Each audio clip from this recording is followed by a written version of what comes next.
வாழ்க மிக வளமுடன். வாழ்க. அன்புக்கும் மதிப்புக்கும் மரியாதைக்கும் உரிய உலக சமுதாய சேவா சங்க தலைவர் அவர்களுக்கும் ஏனைய அறங்காவலர்களுக்கும் இந்த ஐடி இணைப்பை சிறப்பாக நடத்தி கொண்டிருக்கின்ற அன்பர்கள் அனைவருக்கும், மேலும் இந்த இணைப்பில் கலந்து கொள்ளப் போகிற மனவளக்கலை அன்பர்களுக்கும், ஆன்மீகத்தில் உயர்ந்துள்ள மனவளக்கலை அன்பர்களுக்கும் எங்களுடைய பணிவான வணக்கத்தையும் வாழ்த்துக்களையும் கூறி எங்களுடைய சிறிய ஒரு உரையை ஒரு 10 நிமிடம் பகிர இருக்கிறேன். கொஞ்ச நாளைக்கு முன்னாடிங்க ஆன்மீகத்துல நம்ம எல்லாரும் ஒரு 10 வருஷம் 15 வருஷம் பயிற்சி பண்ணிட்டு இருக்கோம். அந்த பயிற்சி பண்ணிட்டு இருக்கோம். ஆனா எந்த அளவுக்கு நம்ம முன்னேறி இருக்கோம் அப்படின்னு தெரியாது. இதை கொஞ்ச நாளைக்கு எவ்வளவோ ஒரு 30 வருடங்களுக்கு முன்னாடி சாமிஜி கிட்ட கேட்டப்ப, சாமிஜி ஆன்மீகத்தை உயர்வை நீங்கள் அறிந்து கொள்ள ஒரு அளவுகோல் அப்படின்னு ஒண்ணு பேசியிருக்காருங்க. அந்த அடிப்படையிலும் பல ஆன்மீக குருமார்கள், பல மதத்தினர்கள் எந்த ஆன்மீக உயர்வை எப்படி அளக்கிறது அப்படிங்கிற ஒரு ஒரு வடிவமைத்து கொடுத்திருக்காங்க. How to assess spiritual progress, ஆன்மீக உயர்வை அளப்பது அளப்பது முதல் எப்படி அப்படின்னு, அறிவது. அறிவது எப்படி. இதுல நான் இதுக்கு முன்னாடியே இதை பத்தி பேசியிருக்கேன், ஒரு 10 பாயிண்ட். அதுல சிலதெல்லாம் சும்மா ஞாபகத்துக்கு கொண்டு வந்துட்டு இன்னைக்கு வேற ஒரு 5 பாயிண்ட் உங்களுக்கு சொல்லலான்ட்டு இருக்கேன். எப்படின்னா, முதல்ல 10 பாயிண்ட் என்ன சொல்லியிருக்கேன்னா, நீங்க ஆன்மீக முன்னேற்றத்தின் அறிகுறிகள் அப்படின்னு சொல்லிட்டு ஆன்மீக வகுப்புக்கு போறதுக்கு உங்களுக்கு ஆர்வம் அதிகரிக்கும். ஒண்ணு. ரெண்டாவது, ரொம்ப நேரம் தியானம் பண்ணணும் அப்படிங்கிற ஒரு முயற்சி உங்களுக்கு இருக்கும். அப்புறம் இங்க உட்கார்ந்து தியானம் பண்றப்போ ஒரு வாசனை வரும், தெய்வீகத்தின் சில காட்சிகள் வரும், உங்க அனுபவங்கள் எல்லாம் வரும். அப்புறம் நீங்க தியானம் பண்றப்போ 4வது பாயிண்ட்டும் உங்களுடைய கடவுளின் இருப்பை, எங்கேயுமே கடவுள் இருக்கிற மாதிரி நீக்கமர நிறைந்து இருக்கிறத உணர்வீங்க. அப்புறம் முதல்ல உட்கார்ந்து தியானம் பண்றப்போ இந்த பக்கம் அந்த பக்கம் விழுவீங்க, கழுத்து தொங்கி விழுகும். அதெல்லாம் இல்லாம ஸ்டடியா இருக்கும் ஆசனம். 30 நிமிஷம்னா 30 நிமிஷம் எப்படி உட்கார்ந்துறீங்களோ அதே லெவல்ல இருப்பீங்க. அடுத்தது 6வது பாயிண்ட், தன்னலமற்ற சேவை உங்களுக்கு வந்துடும். எதையும் எதிர்பார்க்காம நீங்க பாட்டுக்கு போய் ஜம்காலத்து பாய் எடுத்து போடுவீங்க, தண்ணி எடுத்து வைப்பீங்க, போர்டெல்லாம் தொடச்சு வைப்பீங்க. எல்லாமே ஆட்டோமேட்டிக்கா நீங்க எதையும் எதிர்பார்க்காம பண்ணுவீங்க. முதல்ல நீங்க இருக்கிறதுக்கும் உங்க முகம் பொலிவோடு இருக்கும், கண்கள் பிரகாசிக்கும். முதல்ல சொல்லுவாங்க, என்ன அப்ப வந்ததுக்கு இப்ப என்ன அமைதியா இருக்காரு, மூஞ்சிலேயே ஒரு தெளிவு இருக்குது அப்படிம்பாங்க. அப்புறம் நீங்க எப்பொழுதுமே அமைதியாகவும் ஆழ்ந்த சிந்தனை உள்ளவர்களாகவும் கம்பீரமாகவும் இருக்க ஆரம்பிங்க. முதல்ல நீங்க தொடக்கிறதுக்கும் இப்பத்துக்கும் இருக்கிற டிஃபரன்ஸ். நீங்க எப்பவும் மகிழ்ச்சியாகவும் பயமின்றி மன நிறைவுடன் இருப்பீர்கள். அப்புறம் உணர்ச்சி வசப்பட்டு உங்களுடைய முடிவை ஒருத்தருக்கும் ஒருத்தர் மாதிரி சொல்ல மாட்டீங்க. எப்பவும் பேலன்ஸ்டா எல்லாத்துக்கிட்டையும் நீங்க இருப்பீங்க. இந்த மாதிரி ஒரு 10 பாயிண்ட் நான் உங்ககிட்ட முதல்ல பேசியிருக்கேன். அதை தொடர்ந்து இன்னைக்கு சிலது பார்க்கலாங்க. சாதனைகளை நிறுத்த வேண்டாம். To not stop your Sadhana practice. பயிற்சிகளை நிறுத்தாதீங்க. என்ன சார் அப்படின்னா என்ன அர்த்தம் அப்படின்னு பாத்தீங்கன்னா, சில பேத்துக்கெல்லாம் பயிற்சி பண்ண பண்ண அப்படியே கொஞ்சம் ஒரு எக்ஸ்ட்ரா சென்சரி பர்செப்ஷன் பாங்க, இஎஸ்பி. கொஞ்சம் ஏதோ ஏதோ ஒண்ணு தெரிய ஆரம்பிச்சிடும். முன்னாடி நடக்கிறது தெரியும், இல்லாட்டா கேட்ட கேள்விக்கு டக்குன்னு பதில் சொல்ல ஆரம்பிச்சிருவீங்க. இந்த மாதிரி எல்லாம் உங்களுக்கு அடிக்கடி வர ஆரம்பிச்சுன்னா என்ன பண்ணுவாங்க சில பேரு, ஆஹா எனக்கு எல்லாம் தெரிஞ்சிருச்சு அப்படின்னு சொல்லிட்டு அப்படியே தடம் புரண்டு போயிருவாங்க. அப்போ அந்த மாதிரி போனவங்க நிறைய பேர் நம்மளும் பார்த்திருக்கோம். நம்ம சங்கத்திலேயே நிறைய பேர் இருக்காங்க. அந்த மாதிரி போனா என்ன ஆகும்னா, குருவின் பார்வை சரியா உங்களுக்கு கிடைக்காதுங்க. அப்படின்னா குருவோட அனுகிரகம் கிடைக்காது, சரியா கிடைக்காது. நீங்க எனக்கு தெரிஞ்சிருச்சுன்னு போயிட்டீங்கன்னா ஒண்ணு, இதை டு நாட் ஸ்டாப். எதுக்குன்னா, எதையும் நீங்க கைவிடலாம். ஆனா அந்த அறிவுசார் இன்பத்தை நீங்க பண்றதாஹா எவ்வளவு நல்லா தெரிஞ்சிருக்காரு, எப்படி பதில் சொல்றாரு அப்படின்னு சொல்றத, அந்த அறிவுசார் இன்பத்தை கைவிடுறது ரொம்ப கஷ்டங்க. தலையில தூக்கி வச்சிருவாங்க, அதே கீழையும் போட்டுருவாங்க, கீழே விழுந்துருவீங்க. வீழ்ச்சி தான் கண்டிப்பா. ஆனா ரொம்ப ஜாக்கிரதையா இருக்கணுங்க. இந்த உலக பொருள் புகழ் கவர்ச்சிங்கிறது இந்த மனிதனுக்கு, உலக சார்ந்த மனிதனுக்கு ஒரு பெரிய விஷயம். ஆனா நம்மள மாதிரி பிரம்ம ஞானிகளுக்கு ஒரு வைக்கோலுங்க, ஒரு ஸ்ட்ரா மாதிரி. ஓகே, அடுத்தது டூஸ் அண்ட் டூ நாட்ஸ். செய்ய வேண்டியது மற்றும் செய்யக்கூடாதது என்னன்னு பார்க்கலாம். பாருங்க, தோல்விகளை கண்டு துவண்டு போயிடக்கூடாது. உங்களால என்ன முடியுமோ அதை செய்யுங்க. ஒருத்தரை கம்பேர் ஐயோ அவ்வளவு நேரம் பண்ணிட்டாரு, அப்படி இருக்காரு இப்படி இருக்காருலாம் நினைக்காதீங்க. உங்களால என்ன முடியுமோ அதை கண்டிப்பா முயற்சி எடுத்து பண்ணுங்க. ரெண்டாவது, கடந்த கால அனுபவத்தில் நீங்க ஏதாவது தவறான பிசினஸ் பண்ணியிருக்கலாம், தவறான வாழ்க்கை முறை இருந்திருக்கலாம், ஏதோ ஒரு பொருள் ஏதோ வித்து வித்து ஏதோ பண்ணியிருந்திருக்கலாம். அதெல்லாம் மறந்துருங்க. அதெல்லாம் கடந்த காலம். It is no more useful. எதுக்குமே பிரயோஜனம் இல்லாது. அதுக்காக நீங்க வருத்தப்படக்கூடாது. Never worry. அந்த மாதிரி கவலைப்பட்டீங்கன்னா உங்களை கீழே இழுத்துட்டு போயிடும். திருப்பியும் முயற்சி ஆன்மீகத்துல முன்னேறதுக்கு தடையா இருக்கும். அத எதிர்காலத்துல செய்யாம இருப்பேன், அந்த செய்த தவறை திரும்பியும் செய்ய மாட்டேன்னு சங்கல்பம் பண்ணிங்க.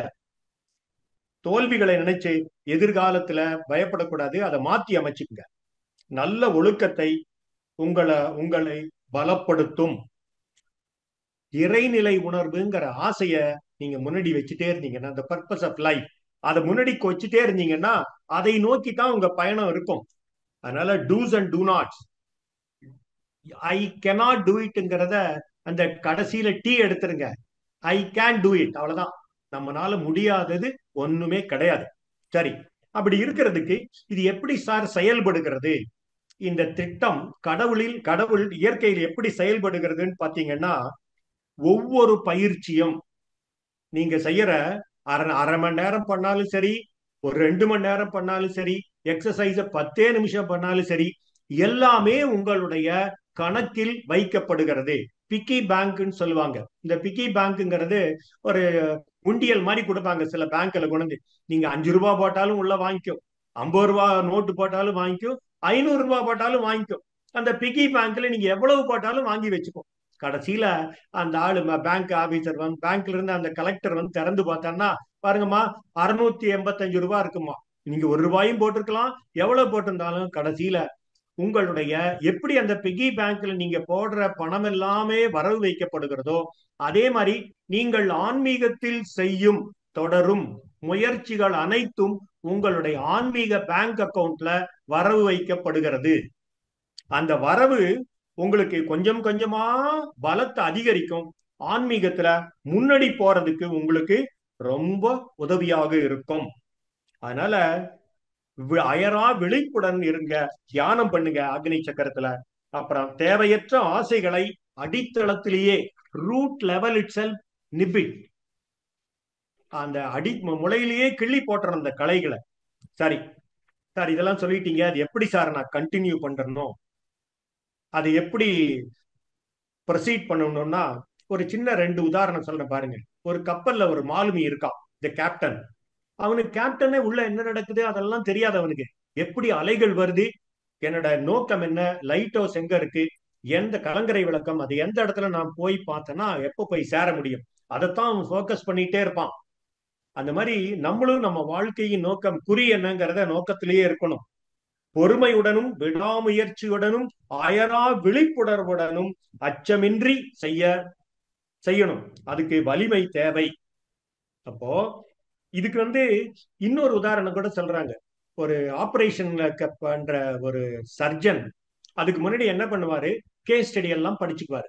என்னென்ன எங்க இருக்கு, எப்படி இருக்கு, எந்த போர்ஷன்ல என்ன மாதிரி சைஸ் இருக்கு, எந்த ஆர்கான் எப்படி எடுக்கணும் அப்படிங்கறதெல்லாம் பார்த்துட்டு ஆபரேஷன் தியேட்டருக்குள்ள அந்த ட்ரெஸ் எல்லாம் போட்டு கிளவுஸ் எல்லாம் போட்டு உள்ள போறாரு. போன உடனே அந்த ஆபரேஷன் பண்ற இடத்துல மாத்திரம் அந்த கட் அவுட் பண்ணி வச்சிருப்பாங்க. இவரு நேரா போறாரு, இந்த பக்கம் கை நீட்டுறாரு, கட்டிங் வரும், சிசர் வரும், இந்த பக்கம் ஃபீச்சர் பண்றதுக்கு நீடில் வரும். என்னென்ன தேவையோ கையை மாத்திரம் நீட்டுவாரு, முகத்தை கூட பார்க்க மாட்டாரு. டக்கு டக்குன்னு இவங்க பண்றதை பார்த்துட்டு எடுத்து கொடுத்துட்டே இருப்பாங்க. பாருங்க, அந்த ஆபரேஷன் அரை மணி நேரம் கூட ஆகலாம், வேற ஏதோ காம்ப்ளிகேஷன்னால 6 மணி நேரம் கூட ஆகலாம், எவ்வளவு நேரம் கூட ஆகலாம். அதனால விடாமுயற்சியுடனும் விழிப்புணர்வுடனும் அச்சமின்றி தைரியமா எனக்கு தெரிஞ்சதை பண்றேன்ட்டு அந்த சர்ஜன் எப்படி பண்ணி ஃபுல்லா ஆபரேஷன் கம்ப்ளீட் பண்ணதுக்கு அப்புறம் வெளியே வர்றாரோ, அந்த மாதிரி விடாமுயற்சியுடன் நீங்க செய்யறப்போ சில பேர் உங்க கேலி பண்ணலாம், கிண்டல் பண்ணலாம், உங்களை மேல வதந்திகளை பரப்பி உங்களை கீழே இழுக்கவும் முயற்சிக்கலாம். அதையெல்லாம் நீங்க தாண்டி போகணும். அப்படி போனீங்கன்னா தாராளமா நீங்க ஆன்மீகத்துல சீக்கிரம் முன்னேறலாம். அடுத்தது எதை விடுவது, எதை மதிப்பீடு செய்வது. What to shed and what to evaluate. Number 1, பெயர் மற்றும் விளம்பரம். அடிமையாயிராதீங்க. பெயருக்கும் புகழுக்கும், ஃபேம் அண்ட் ஃபார்ச்சூன், அதுக்காக பின்னாடி போகவே போகாதீங்க. இதெல்லாம் அப்புறம் ஒண்ணு ரெண்டாவது தவறான எண்ணங்கள், தடைகள் மற்றும் ப்ரீ கண்டிஷன், முன் நிபந்தனைகள் இல்லாம உங்கள் இதை தொடருங்க, ஆன்மீகத்தை தொடருங்க, பயிற்சியை தொடருங்க. எதை விட வேண்டியது, எதை இவாலுவேட் பண்ண வேண்டியது, மதிப்பீடு பண்ணணும்னா உண்மையை தேடுங்கள். உங்களுடைய அனுபவங்களை மதிப்பீடு செஞ்சு என்ன அனுபவம் ஆயிருக்கு, எப்படி நான் முன்னாடி போகணும்ட்டு ஆன்மீக பயிற்சியில முன்னாடி போகணும். இது எப்படி இயற்கை செயல்படுதுங்கிறத ஒரு 2 நிமிஷம் பார்க்கலாம். அதோட முடிச்சுக்கிறேன் நான். இயற்கை எப்படி இயங்குதுன்னு பாத்தீங்கன்னா, ஹவு தி நேச்சர் ஒர்க்ஸ். நீங்க ஆன்மீக பயிற்சிக்கு வர்றதுக்கு முன்னாடி பாத்தீங்கன்னா, உங்க வீட்டுல ஒரு கல்யாணம்னு வச்சுங்களேன், கூப்பிடணும், உங்க வீட்டுல ஒய்ஃப் கொஞ்சம் போய் பேங்க் லாக்கர்ல போய் ஜுவல்ஸ் எல்லாம் எடுத்துட்டு வந்துருங்களேன்னு சொல்லியிருப்பாங்க. நீங்க மறந்துருக்கலாம், இல்லாட்டி உங்களோட பிஸியில என்ன பண்றான், அயரா விழிப்பு நிலை இல்லாம அதை மறந்துட்டு போயிருக்கலாம். லாஸ்ட் மினிட்ல வந்து தேடுவீங்க, ஐயோ போகணுமேன்னு சொல்லிட்டு காலையில போய் சாவியை தேடுறீங்க, கிடைக்காது. நான் 4 நாளா சொல்லிட்டு இருக்கேன், கேட்கறது இல்ல. கடைசி நிமிஷத்துல தேடுறாரு, தேடுட்டும் நல்லா அப்படின்னு உங்களுக்கு கோஆபரேட் பண்ண மாட்டாங்க. உடனே ஓடி போகுவீங்க, அங்கேயும் இங்கேயும் தேடுறீங்க, யாரும் உதவி பண்ண மாட்டாங்க. இது ஆன்மீக பயிற்சியை தொடங்குறதுக்கு முன்னாடி. இப்ப தொடங்கி ஸ்பிரிச்சுவல் பிராக்டிஸ வந்ததுக்கு அப்புறம் எப்படி தெரியுங்களா இருக்கும், நீங்க பிஸியா இருந்தீங்கன்னா கூட உங்க வீட்லயே நம்ம கூட இருக்கிற பையனையோ பொண்ணை கூட்டிட்டு போய் லாக்கரை திறந்து எடுத்து கொண்டு வந்து வச்சிருப்பாங்க, உங்களுக்கு உதவி பண்ணியிருப்பாங்க. அதையும் அப்படி செய்யலைன்னா கூட, சாவி தேடுறீங்களா பாருங்க, சாவி இங்க இருக்குதுப்பாங்க, அவங்க எடுத்து முயற்சி பண்ணுவாங்க, எல்லா விதமான ஹெல்ப்பும் பண்ணுவாங்க. இதுதாங்க முன்னாடி எப்படி இருந்துச்சு, இப்ப எப்படி இருக்கு. எல்லாம் உங்களுடைய வாழ்க்கையில் நடக்கும் எல்லா செயல்களுக்கும் உறுதுணையாகவும் உங்களுக்கு உதவியாகவும் எப்பவுமே இருப்பாங்க. குடும்பத்தாரும் சுற்றுப்புற சூழலையும் அமையும். இதுதாங்க இந்த முயற்சி. ஆன்மீக வழியில் உங்களுக்கு தேவையானதை நீங்கள் பெறுவீர்கள் என்பது நிச்சயம், கட்டாயம். அதனால ஆன்மீக முயற்சியை, ஆன்மீகத்துல இன்னொரு ஒரு 5 படிகளை இப்ப நம்ம பேசியிருக்கோம். அடுத்த இதுல வந்து இன்னும் கொஞ்சம் என்ன எப்படி இருக்கலாங்கிறத நம்ம பேசலாம். வாழ்க வளமுடன். இப்போ கேள்வி பதிலுக்கு போலாங்க. வாழ்க வளமுடன் ஐயா, மிகவும் நன்றிகள் ஐயா. எப்படி வந்து நம்ம மனவளக்கலையில பயிற்சிகள் பண்ணி ஓரளவுக்கு முன்னேறிட்டு இருந்தோம்னா இந்த மாதிரியான மாற்றங்கள், நிறைய பேருக்கு அந்த கேள்வி இருக்கும்.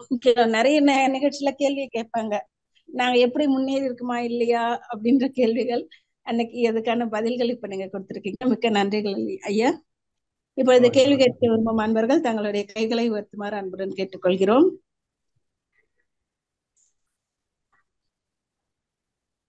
வாழ்க வளமுடன்.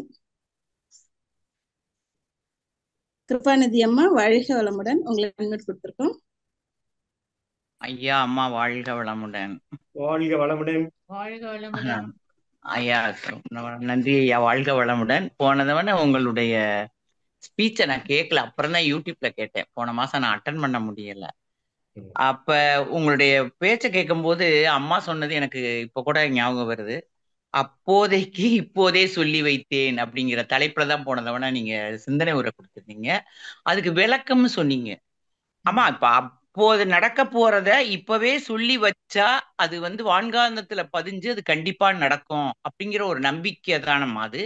இல்ல இது கண்டிப்பா இப்படிதான் செஞ்சாதான் அப்படிங்கிற ஒரு அது ஒண்ணு நான் அதை கேட்டதுல இருந்து அதோட விளக்கத்தை உங்கள்கிட்ட கேட்கலாம்னு நினைச்சேன். நன்றி. ஒண்ணு. இன்னொன்னு, ஐயா இப்ப சொன்னது மாதிரி முன்னாடி 14 பாயிண்ட் சொன்னாங்க. உனக்கு ஏன் தவம் வரல அப்படிங்கிறதுக்கு சொன்னாங்க. அதை நான் எழுதி வச்சிருக்கேன். இப்ப அந்த நோட்டை தேடிட்டு இருந்தேன், அதுக்குள்ளே உங்க வேற தூக்கம், அதனால தூங்கி. ஏன் உனக்கு தவம் வரலைங்கிறதுக்கு 14 பாயிண்ட் சொன்னாங்க.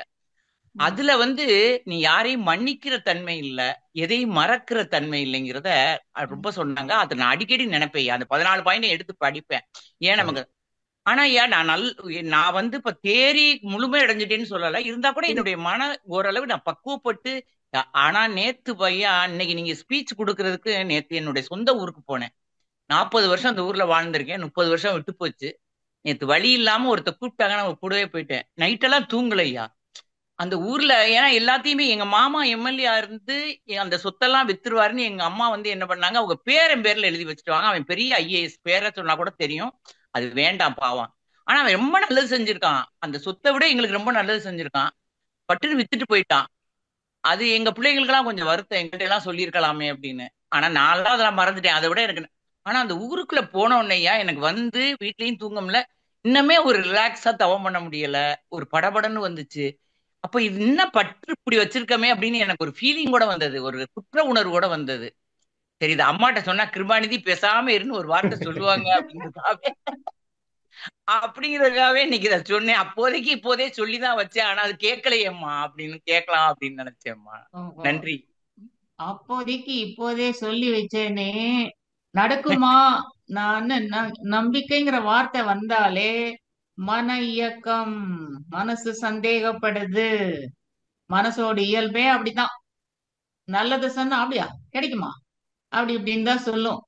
ஆனா தெளிவு வந்துருச்சுன்னு வச்சுக்கோங்க, மன இயக்கம் கழண்டுக்குச்சு, அறிவு இயக்கத்திலேயே இயங்குறோம்னா முதல்லயே சொல்லி வச்சிருவோம், கரெக்டா நடக்கும், ஞாபகப்படுத்துறது எல்லாம் சீரா அமைஞ்சிரும். இங்க இன்னும் மனம் விடுபடல போல் இருக்கு. அதனாலதான் நான் நீ சொல்லி வச்சேன்னா நான் நீ ஞாபகப்படுத்தலையே. ஐயோ கடவுள்கிட்ட சொன்னனே, கடவுளே மறந்துட்டாரு, கடவுள் ஞாபகப்படுத்தல. இல்ல அப்ப கூட நீங்க எவ்வளவுதான் மைண்ட் ப்ரீ ஆக்குபைடா இருந்தா கூட முதல்லயே சொல்லி வச்சீங்கன்னா உள்ள ஆழ்ந்து போய் தான் ஓரளவுக்கு சொல்றோம். ஐயோ கண்டிப்பா ஞாபகம் இருக்கணுமே அந்த டைம்ல அப்படின்னு உணர்ந்துதான் உள்ள போய் தான் சொல்றோம், ஞாபகப்படுத்தும். ஆனாலும் இந்த மனசு பிரசன்ட்ல எங்கேயோ அலையறதுனால மிஸ் பண்ணிக்குது. கடவுள் ஞாபகப்படுத்தலன்னு சொல்ல முடியாது. ஆனா இப்போ சில விஷயங்கள், இப்போ ஒரு சைட்டு விக்கிறது, அது எங்களுக்கு சொல்லணும் அவங்க அப்படின்னா, இதுல நீங்க ஒரு ஆள் சம்மந்தப்பட்டதல்ல, வேற 4 பேர் யாரெவரோ 4 பேர் சம்மந்தப்பட்டிருக்காங்க. 4 பேர் சம்பந்தப்பட்டிருக்காங்க. அவங்க வந்து மனவளக்கலைக்கு வரல, தீட்சை எடுத்துக்கல, தியானம் பண்ணல. நீங்க அவங்கள எல்லாரையும் பிடிச்சி இழுத்து வச்சுக்கிட்டு நீங்க சொல்லி வச்சா அது எப்படி நடக்கும்? உங்களுக்கு தான் வழிகாட்டும். அம்மா எனக்கு அந்த சொத்தே வேணாம். ஆனா போனோன்னு அதுல வாழ்ந்தது, அதை அனுபவிச்சது, அங்க இந்த விளையாண்டது, அந்த அது விவசாயம், வெறும் நினைவு தானே, அதுல என்ன இருக்கு? ஒண்ணும் இல்லையே, ஜஸ்ட் ரிஃப்ளெக்ஷன். என்ன இருக்கு அவ்வளவுதான். அதுல? வெறும் நினைவு தானே. மகிழ்ந்துட்டு விட்டுருங்களேன். ஆனா அவன் இப்ப அந்த போச்சேன்னு என்ன நினைக்கணும்? இன்னும் கொஞ்சம் நறுக்குற பற்று. சொன்னா நெகட்டிவ் நினைச்ச கூடாது. நம்மளுக்கு இப்போ 70 வயசாச்சு. உங்களுக்கு 70ன்னு எனக்கு தெரியும், எனக்கு 72. ஓகே. ஆனா இன்னொரு 30 வருஷத்துக்கு அப்புறம் கண்டிப்பா இந்த உடம்பு இருக்க போறது இல்ல. அப்போ கண்டிப்பா 30 வருஷத்துக்கு அப்புறம் இந்த மெமரி என்ன ஆக போறது? எப்படியோ அட் சம் பாயிண்ட் இப்பவே உங்களுக்கு யாராவது கொடுத்தா கூட தான் நீங்க அங்கேயா போய் இருக்க போறீங்க, வீட்டை கட்ட போறீங்க. திரும்ப அதை வித்து அந்த காசை வச்சு வேற என்ன தான் பண்ணுவீங்க? அந்த அண்ணன் கூட ஆழ்ந்து சொன்னா அந்த சொத்தை விட எனக்கு அவன் ரொம்ப நல்லதெல்லாம் செஞ்சிருக்கான். என் ஹஸ்பண்ட் சின்ன பிள்ளையில இல்லாதனால நிறைய நல்லது செஞ்சிருக்கான். அதைத்தான் இப்ப கூட நினைக்கிறேன், அவனை வாழ்த்துறேன், அதெல்லாம் நினைக்கிறேன். ஆனா அது போதுமே. அந்த அக்கா தங்கச்சிகளுடைய பழி சொல்லுக்கெல்லாம் ஆளாயிட்டனோ நானும் அவன். அந்த மாதிரி ஒரு ஃபீலிங் நைட்டு வந்து சுத்தமா 1 மணி நேரம் கூட தூங்க முடியல. அப்படியே உட்கார்ந்து நீங்க இருந்துட்டு வந்து உங்க மனச அடுத்தவங்க கையில, மனம்ங்கிறது ஒரு ரிமோட் கண்ட்ரோல அடுத்தவங்க கையில கொடுத்து வச்சிட்டீங்க. அவங்க எங்க இருந்தோ ஆபரேட் பண்றாங்க. ஆஹ் அப்படி எல்லாம் பண்ணக்கூடாது. நம்ம கஷ்டமா. மனசு நம்ம கையில. யாரோ ஒரு வார்த்தை சொன்னாங்கன்னா இப்போ உங்களுக்கு தெரியும் அது நிஜம் அல்லன்னு. நீங்க ரொம்ப மாறி இருக்கீங்கன்னு தெரியும். அவங்க மாறாம இருக்காங்கங்கிறது உங்களுக்கும் தெரியும். அப்படி இருக்கும்போது இந்த வார்த்தைக்கு அஞ்சுறது வாயில சவுண்ட் தானே வந்ததுன்னு போயிட்டே இருக்கணும். ஏம்மா நன்றிம்மா. இன்னைக்கு ஆமா, கரெக்டா இப்போ நானும் நைட்டு பார்த்தேன். நீங்க உங்க பிளேயரை பார்த்தோன்னு இன்னைக்கு அம்மாட்ட சொன்னமாவே ஒரு அதாவது அதட்டு போட்டாலே நம்ம அடங்குற மனசு அடங்கிட்டு. ஊர் நன்றி. வாய மூட முடியாது, ஒல வாயத்தான் மூட முடியும். அரிசி கொதிக்கும் போது அதைத்தான் வேணா மூடி வைக்க முடியும், ஊர் வாயை மூட முடியாதுன்னு சொல்லுவாங்கல்ல, தெரியுங்களா உங்களுக்கு? கண்டிப்பாம்மா. நன்றிம்மா. வாழ்த்துக்கள். வாழ்க வாழ்க வளமுடன் வாழ்க அம்மா. ஐயா வளமுடன். வாழ்க வளமுடன் ஐயா. வாழ்க வளமுடன். நன்றி நன்றி நன்றி ஐயா. நன்றிங்கம்மா, வாழ்க வளமுடன். நன்றி அம்மா. நன்றி அம்மா. நன்றி. மிக சிறப்பான கேள்வியும் அருமையான கேள்வி, பதில் அதை விட மிக சிறப்பா. அம்மா எப்பவுமே வந்து எல்லாருக்குமே நான் பதில கொடுத்துருவாங்க. மிக்க நன்றிங்கம்மா. அடுத்த அன்பராக கவிதா கோவிந்தராஜன் அம்மா, வாழ்க வளமுடன். அன்மியூட் கொடுத்துருக்கோம். வளமுடன்மா, வாழ்க வளமுடன். வாழ்க அம்மா வளமுடன். வாழ்க வாழ்க வளமுடன். எனக்கு வந்து வேதாந்திரியத்துக்கு வர்றதுக்கு முன்னாடி ரொம்ப கஷ்டங்கள், மனசு கஷ்டம், உடம்பு கஷ்டம் எல்லாமே இருந்தது. இப்ப நான் இதுக்கு வந்ததுல இருந்து மனசு உடம்பு எல்லாமே தெளிவா இருக்கு. ஒரு முழு நம்பிக்கை எனக்கு ஃபுல்லா. நான் என்ன நடக்கிறேனோ நடக்கிறதுக்கு முன்னாடியே வந்து நின்றுடுதுமா. நீங்க சொன்ன மாதிரி எல்லாமே நல்லதே நடக்கிற மாதிரி இருக்கு. என் பேரன் வந்து ஆட்டிசம்மா. இப்ப எல்லாரும் வாழ்த்த வாழ்த்த இப்ப அவன் 1 2 பேசுறான். நிறைய சேஞ்சஸ் தெரியுது அவன் கிட்ட இருந்து. ம் நல்லா இருக்கான் இப்போ. ம் கேக்குதுங்களாம்மா? கேக்குது. கேக்குதுமா அதனால என்ன சொல்ல வர்றீங்க? என்ன கேக்குறீங்க? இப்ப இதுக்கு வேதாந்திரியத்துக்கு வந்ததுல இருந்து நல்லா இருக்குமா. நான் ம் முழுமையா அனுபவிக்கிறேன். நீங்க சொல்ற மாதிரி அதுக்கு முன்னாடி எப்படி இருந்தோம், இப்ப எப்படி மாறுது, அந்த ம் இது நல்லா தெரியுதுங்கம்மா. Very good. அதாவது சேஞ்சஸ் ஆமா, சேஞ்சஸ் தெரியும் தெரியும், கண்டிப்பா தெரியும். தெரியுது. ம் மனசு உடம்பு எல்லாம் தெளிவா நல்லா சந்தோஷமா நல்லா ம் இருக்குமா. ஓகே ஓகே இன்னைக்கு நல்லா தெரியுது. Okay okay. நம்ம எது ஹெல்ப் யார்கிட்ட கேட்டாலுமே உடனே அதுக்கு முன்னாடி அந்த மாதிரி போயிடுச்சு. வால்யூம் ஒரு கட் ஆயிடுச்சுமா, பாருமா. co-hosted கவிதாம்மா, வாழ்க வளமுடன். உங்களோட வாய்ஸ் சரியா கேட்கல. கேட்கல. கொஞ்சம் இடம் மாத்தி நின்னு கேள்வி கேளுங்களேன். கவிதாம்மா, நீங்க பேசுறீங்க, வாய்ஸ் கேட்கல. சிக்னல் ஸ்ட்ரென்த் ரொம்ப கம்மியா இருக்கு போல இருக்கு. கம்மியா இருக்கு போல இருக்கு. அடுத்த வாழ்க நம்பர். வளமுடன். உங்களுக்கு மீண்டும் வாய்ப்பு கொடுக்குறோமா? நாங்க மியூட் பண்ணிடுறோம், திரும்ப கூப்பிடுறோம். வாழ்க வளமுடன். அடுத்ததாக மல்லிகா அம்மா, வாழ்க வளமுடன். நீங்க பேசலாம். மல்லிகா யோகா. வாழ்க வளமுடன் ஐயா. வாழ்க வளமுடன்மா. வாழ்க வளமுடன். வாழ்க வளமுடன். நான் 2 தடவைக்கு முன்னாடி உங்களை உங்ககிட்ட பேசியிருக்கேன். இப்ப மறுபடியும் 2வது தடவை பேசுறேங்கம்மா. இப்ப நான் ஒரு 60 நாள் கம்ப்ளீட் மௌனம் இருந்தேன். நானு மேல தவமையம் வச்சிருக்கேன்னு சொல்லி நான் பேசினேன். 60 நாள் கம்ப்ளீட்டா மௌனம் இருந்துட்டு இருந்தேன். இப்போ திடீர்னு புதன்கிழமை நைட்டு என்னாச்சுன்னு கேட்டீங்கன்னா, படுத்து 1/2 மணி நேரம் தான் தூங்கினேன். தூங்கின உடனே நீ தூங்க வேண்டாம், எந்திரி எந்திரிங்கிற மாதிரி எனக்குள்ள ஒரு உணர்வு. என்னால படுத்திருக்க முடியாத ஒரு நிலையில எந்திரிச்சு உட்கார்ந்தேங்க. எந்திரிச்சு உட்கார்ந்து கண்ணை இறுக்கி மூடின வாக்கிலே உட்கார்ந்து அப்படியே துரியம் போச்சு. நான் பேராசிரியர் தாங்கம்மா. துரியம் போச்சு. துரியம் போன உடனே வள்ளலார் 4 வயசு சின்ன பையனா இருக்கிற மாதிரி இருந்துச்சுங்கம்மா. 4 வயசு சின்ன பையனா இருக்கிற வள்ளலார் ஒரு சொம்பு மாதிரி ஒரு சொம்பு தண்ணி வச்சிருக்காங்க. சொம்பா அல்லது எனக்கு அந்த அந்த பாத்திரம் தெரியல, அவ்வளவு தெளிவா சொல்ல தெரியல. தண்ணி என் மேல ஊத்துறாங்க. 4 வயசு இருக்கிற உருவத்துல எவ்வளவு குட்டையா இருப்பாங்க. நான் உயரமா இருக்கேன். ஆனா என் மேல ஊத்துறது என்னுடைய உடம்புல எல்லா இடத்துலயும் அந்த தண்ணி படுது. ஒரு சின்ன ஒரு புள்ளி அளவுக்கு கூட தண்ணி படாத இடம் இல்ல. அப்படி படுது.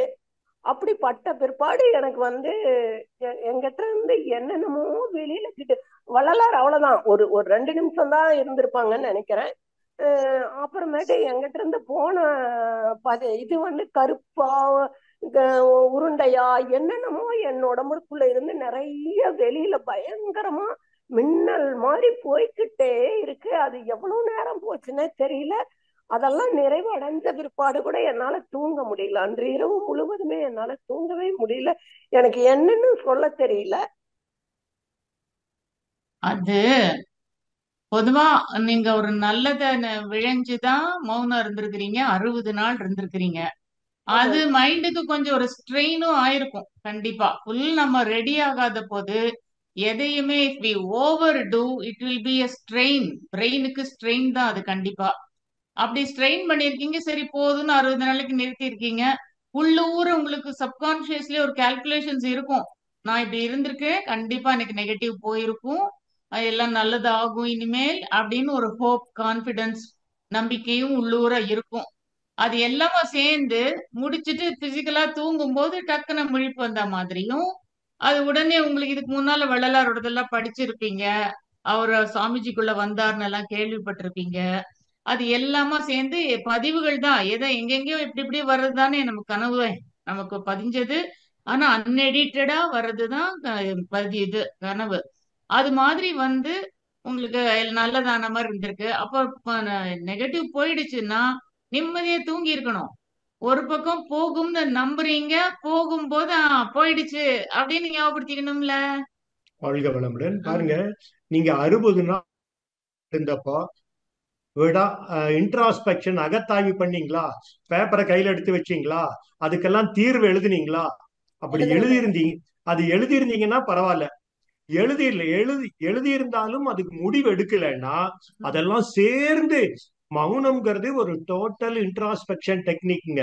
எண்ணம் ஆராய்தல், ஆசை சீரமைத்தல், சினம் தவிர்த்தல், கவலை ஒழித்தல் எல்லாமே சேர்ந்து வர்றதுதான் வந்து எல்லாமே சேர்ந்துதான் நீங்க அஹ், அகத்தாய் நீங்க அமைதியில் இருக்கிறப்போ வரும், ஆமா. மௌனம் இருக்கிறப்போ வரும். மௌனம் இருக்கும்போது உள்ள அடக்கி வச்ச ஆசை வெளியில வருங்கிறாரு. அதெல்லாமே கோபம், வந்து யார்கிட்டயோ கோபம் அன்னைக்கு காமிக்கல, இன்னைக்கு ஞாபகத்துக்கு வருங்கிறாரு. அப்படி அது எல்லாமே நீங்க எழுதி தீர்வு எடுத்திருந்தீங்கன்னா வந்திருக்காது. எழுதி அது தீர்வு எடுத்தாம இருந்திருப்பீங்க. ஒரே டைம்ல ஒரு மகான், ஒரு ஞானியின் மூலமாக உங்களை மேல தண்ணி தெளிச்ச மாதிரியும் வெளியே போன மாதிரியும் நல்லது தானே, வாழ்க்கை நல்லது தானே நடந்திருக்கு. அதுக்கப்புறம் கோபம் இருந்தோம். சந்தோஷப்படுங்க. திரும்ப டவுட் படக்கூடாது. அதான் நான் சொல்ல வரேன். அதுக்கும் பிற்பாடு பகல்ல தவம் பண்ணும்போது தெரிஞ்சவங்க இறந்தவங்க கூட ஒரு கண்ணுக்கு காட்டுறாங்க, அப்படியே லைட்டா காட்டுற மாதிரி இருக்கு. அது ரொம்ப அதுக்கு போக்கஸ் பண்ணக்கூடாதுமா. இப்போ இந்த மாதிரி நீங்க இன்ட்ரெஸ்ட் காட்டினீங்கன்னா அது என்ன என்ன என்னன்னு மனசு குடைஞ்சிட்டு யோசிச்சீங்கன்னா கொஞ்சம் கொஞ்சமா you will fall a victim to ESP, extra sensory person. என்னத்துக்கு வேணும், வேண்டாததெல்லாம் நம்மளுக்கு வேணும். இதெல்லாம் வந்தா அப்படியே அலட்சியப்படுத்திட்டு கண்டுக்காம போயிட்டே இருக்கணும். அதுல ஏதாவது ஒரு நல்லதா சொல்ற மாதிரி இருக்கா மெசேஜ் எடுத்துக்கோங்க. மத்தபடி ஒண்ணும் ஆகாது. யாரும் யாருக்கும் கெடுதல் பண்ண காத்துட்டு இல்ல. கடவுள் யார் கையிலயும் பவரை கொடுத்தும் வைக்கல. இண்டிவிஜுவல் கான்சியஸ்னஸுக்கு பிரசன்ட்ல தான் பவர் கொடுத்து வச்சிருக்கிறார். பவர் இருக்குது. அதனால யாரும் ஒண்ணும் பண்ண முடியாது. லேசா ரிஃப்ளெக்ஷன் ஞாபகம் வந்திருக்கும் இறந்தவங்களுக்கு, அவ்வளவுதான். நீங்க அந்த பக்கம் இன்ட்ரெஸ்டே காட்டாதீங்க. ரொம்ப நாள் அமைதியா இருந்ததுனால எனக்கு இதெல்லாம் தெரிய வருது போல் இருக்கு நீங்கன்னா இது வேணும் போல் இருக்குன்னு ஒரு அண்டர்லைன் தாட் இருக்குது இல்லைங்களா? அப்போ கண்டிப்பா. உங்களுக்கு வேணும்னாக்கா அந்த மாதிரியே வர ஆரம்பிச்சிரும். வேண்டாம் வேண்டாம், அதெல்லாம் வேஸ்ட். அதுல 9 நமக்கு டைம் பாயிண்ட் மெடிடேஷன் வந்து குறிப்பிட்ட நேரத்துல தான் பண்ணணுங்களா? 9 மைய தவம் அப்படி எல்லாம் இல்லம்மா. தவத்துக்கு there are no fast and fixed rules. எப்ப ஓகே. வேணா தவம் பண்ணலாம். ஏன்னா மனம் எப்ப பாரு ஆக்சுவலா மனம் அதுக்கு அடங்கணும்னு நினைக்கும் போதுதான் நமக்கு தவம் பண்ணணும்னு தோன்றுது. அது அந்த அடங்கறதுக்கு போய் ஒரு டைம் இருக்கா என்ன? அதெல்லாம் ஒண்ணும் இல்லை, எப்ப வேணா பண்ணலாம். ஆனா அது நீங்க தவம் பண்ற இடத்தெல்லாம் கொஞ்சம் இடத்த பொறுத்து இருக்கு. ஒரு புதுசா புது தெரியாத இடத்துக்கு எங்கேயோ போய் உட்காந்து அப்படிலாம் பண்ண மாட்டாங்க. வெளியில எல்லாம் போனா தவம் பண்ண ஞாபகம் வராதுப்பா. நான் வீட்டுல நான் 5 வருஷமா ஒரே இடத்துல ரொம்ப வீடு சந்தோஷம். வீடு பழைய வீட்டுல இருக்கும்போது அந்த வீட்டுல பண்ணேன். இப்ப வந்து இந்த தவமையம் கட்டணும்னா கீழே நான் ஸ்டே பண்ணிருக்கேன், மேல தவமையம் இருக்கு. இங்க கீழே நான் பண்ற இடத்துல பண்ணுவேன், இல்லைன்னா மேல தவமயத்துல பண்ணுவேன். ரெண்டுல அவ்வளவு நல்லது. Okay okay. வாழ்க வளமுடன். வாழ்க வளமுடன் ஐயா, வாழ்க வளமுடன். வாழ்க வளமுடன்மா. நன்றிமா, நன்றி. அடுத்த அன்பராக சங்கர் கேரளாவிலிருந்து. ஐயா வாழ்க வளமுடன். அம்மா வாழ்க வளமுடன். ஐயா வாழ்க வளமுடன். வாழ்க வாழ்க வளமுடன் சங்கர். சொல்லுங்க. முதல்ல 14 பாயிண்ட் சொன்னீங்க, நல்ல விஷயமா இருக்கு. ரெண்டாவது இந்த இஎஸ்பி சொன்னீங்களா, எக்ஸ்ட்ரா சென்சரி பவர் பர்செப்ஷன்.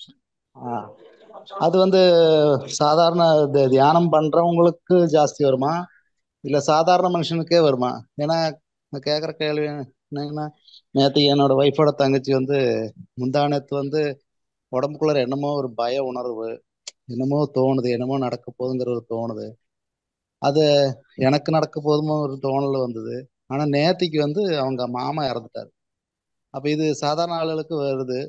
அதான் என்னோட கேள்வி. யாருக்கு வேணா வரும். ஏன் தெரியுமாப்பா? நெருங்கிய தொடர்பு. எல்லாருமே ஒரே கான்சியஸ்னஸ்ங்கிறத ஞாபகம் வச்சுக்கணும், மறக்க கூடாது. Undifferentiated consciousness. எல்லாரும் ஆல்வேஸ் படபடன்னு ரெஸ்ட்லெஸ்ஸா இருக்கிறது இல்ல, அமைதி நிலைக்கும் வரும். அது இப்போ ரேடியோ இருக்கு பாருங்களேன், கொஞ்சம் முள்ள இப்படி திருப்பி திருப்பி பாருங்க. ஒரு செகண்ட் ஒரு வேர்டு வரும் போயிடும், ஒரு மியூசிக் வரும் போயிடும். அது மாதிரி இவன் நிகழ்ச்சி நடக்க போறது எல்லாமே what is going to happen is going to happen in consciousness only. All of us are in consciousness. கொஞ்சம் அமைதி அடையும் போது எங்கேயோ somebody or other somewhere something or other reflect ஆகலாம். யாருக்கு வேணா வரலாம். தியானம் பண்ணாதான் வரும் நல்லா இல்ல, யாருக்கு வேணா வரலாம். உள்ளுணர்வா தோணி இருக்கு, அது கனெக்டடா இருக்கிறவங்களா இருக்கும், அதனால அப்படி தோணி இருக்கும். ஆழ்ந்து ஒரு நபர்களுடையோ பொருள்களுடையோ ஒரு கனெக்ஷன் வச்சிருந்தீங்கன்னா அது தெரிய அது ஆரம்பிக்கும். வந்து ஒரு பெருசா எக்ஸ்ட்ரா சென்சரி பெர்செப்ஷன் எடுத்துக்க வேண்டியது இல்ல. அது உள்ளுணர்வால தெரியும், டக்குன்னு தெரியும், ஒரு செகண்ட் தெரியும் என்னவோ ஆக போறதுன்னுட்டு. அது என்ன கனெக்ஷன் இருக்கிறதுனால தான் வயித்த கலக்குது.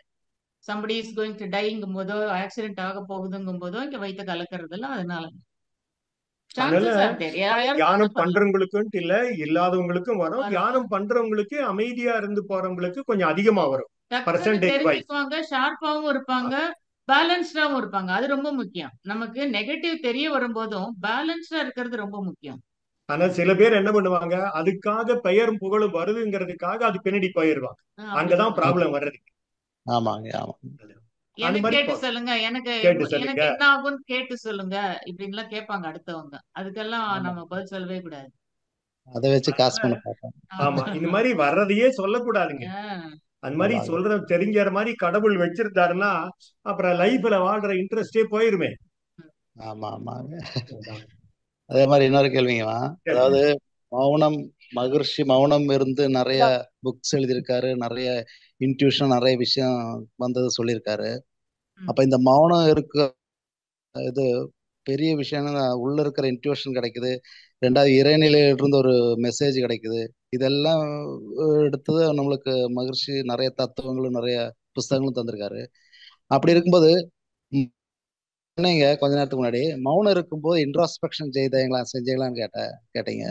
அப்ப அந்த இன்ட்ராஸ்பெக்ஷனுக்கு முக்கியத்துவம் கொடுக்கணுமா, இல்ல தன் உணர்வுக்கு வேண்டி முக்கியத்துவம் கொடுக்குமா? அப்ப அந்த தன் உணர்வுக்கு வேண்டி முக்கியத்துவம் கொடுக்க கொடுக்க உள்ள ஆழ்ந்து போகும்போது அந்த உயிர்ல இருந்து கிடைக்கிற அந்த இன்ட்யூஷன் வந்து அது அதிகரிக்குமா, இல்ல இன்ட்ராஸ்பெக்ஷன் யாருக்கு இது கரெக்டா கொஞ்சம் சொன்னீங்கன்னா பரவாயில்ல. இப்போ மௌனம் இருக்கும்போது இன்ட்ராஸ்பெக்ஷன் பண்ணிக்கோங்கிறது ஐயா, நான் அதை சொல்ல வரல. நான் சொல்றது எப்படி, என்னோட சஜஷன்னா, எந்த தாட் அடிக்கடி வந்து வந்து டிஸ்டர்ப் பண்ணுதோ அதை மட்டும் அனலைஸ் பண்ணி ஏன்னா வெளியில வர முடியாம தவிக்கிறாங்க இல்லைங்களா, அதனால அதுக்கு யூஸ் பண்ணிக்கலாம். தவிர இதே ஒரு ஹேபிட்டா பண்ணிக்க கூடாது. மௌனம் இருக்கும்போது இன்ட்ராஸ்பெக்ஷன் பண்ணிக்கலாம்னு அப்படி ஹேபிட் பண்ணினா அது அது மௌனம் ஆகாது. நிஜமா சொல்ல போனா மனம் அடங்கிறது தான் மௌனம். ஸ்டில்னஸ் வரணும். ஆனா நமக்கு வந்து அமைதி நிலைக்கு போனா புக்கெல்லாம் எழுதினாங்க நமக்கும் ஐடியா வருமானா, நம்ம ஒரு இன்டென்ஷனை வச்சு ஒரு எதிர்பார்ப்பை வச்சு செய்யறோம், கிடைக்காது. ஆனா சுவாமிஜி மாதிரி ஆளுங்க, மகான்கள் எல்லாம் என்ன பண்றாங்க, ஹையர் பீயிங்ஸ் நேச்சுரலா அமைதியா இருக்காங்க. அவங்களுக்கு ஒண்ணும் யோசிக்கிறதுக்கு ஒண்ணுமே இல்ல. பேசாம ரொம்ப நேரம் இருக்கும்போது nature reveals all it's secrets, revelation happens. அப்ப அவங்க அத ஆசையா அவங்களுக்கு உணர்வு பூர்வமா தெரிஞ்சதை எழுதுறாங்க. அந்த மாதிரி நிகழ்தே தவிர நம்ம எதையா எதிர்பார்த்து செய்ய வராது. அந்த சமயத்துல ஃபுல்லா வெறும் இன்ட்ராஸ்பெக்ஷனே யூஸ் பண்ணக்கூடாது. ஆக்சுவலா ஐயா மீன் பண்றதும் கூட உனக்கு இன்ட்ராஸ்பெக்ஷன் சும்மா ரொம்ப ஆசை உன்னை டிஸ்டர்ப் பண்ணா அதை கொஞ்சம் அனலைஸ் பண்ணி எனக்கு இது வேண்டாம் எப்ப அப்படின்னு நீங்க கேன்சல் பண்ணு. தேவையில்லாத விடுறப்பதான் உங்களுக்கு அங்க கனெக்ஷன் கிடைக்கும். நீங்க எல்லாமே எல்லாம் தடைகளை வச்சுக்கிட்டு நீ you don't get from the cosmic எனர்ஜில இருந்து உங்களுக்கு டவுன்லோட் ஆகாது. நெகட்டிவ் எல்லாம் விட விட தான் உங்களுக்கு கனெக்ஷன் கிடைக்கும். யூ கேன் ரெவலேஷன் நடக்கும் உங்களால எல்லாமே. வேற சமயத்துல இன்ட்ராஸ்பெக்ஷன் பண்ண உங்களுக்கு டைம் இருக்காது, மௌனம் இருக்கும்போது பண்ணுங்க அப்படின்னு அது ஒரு அப்பதான் சஜஷன். அதுக்குதான் அந்த காலத்திலேயே ஒரு புஸ்தகம் பேப்பர் எடுத்து வச்சுங்க, குயிக்கா காலி பண்ணிருங்க.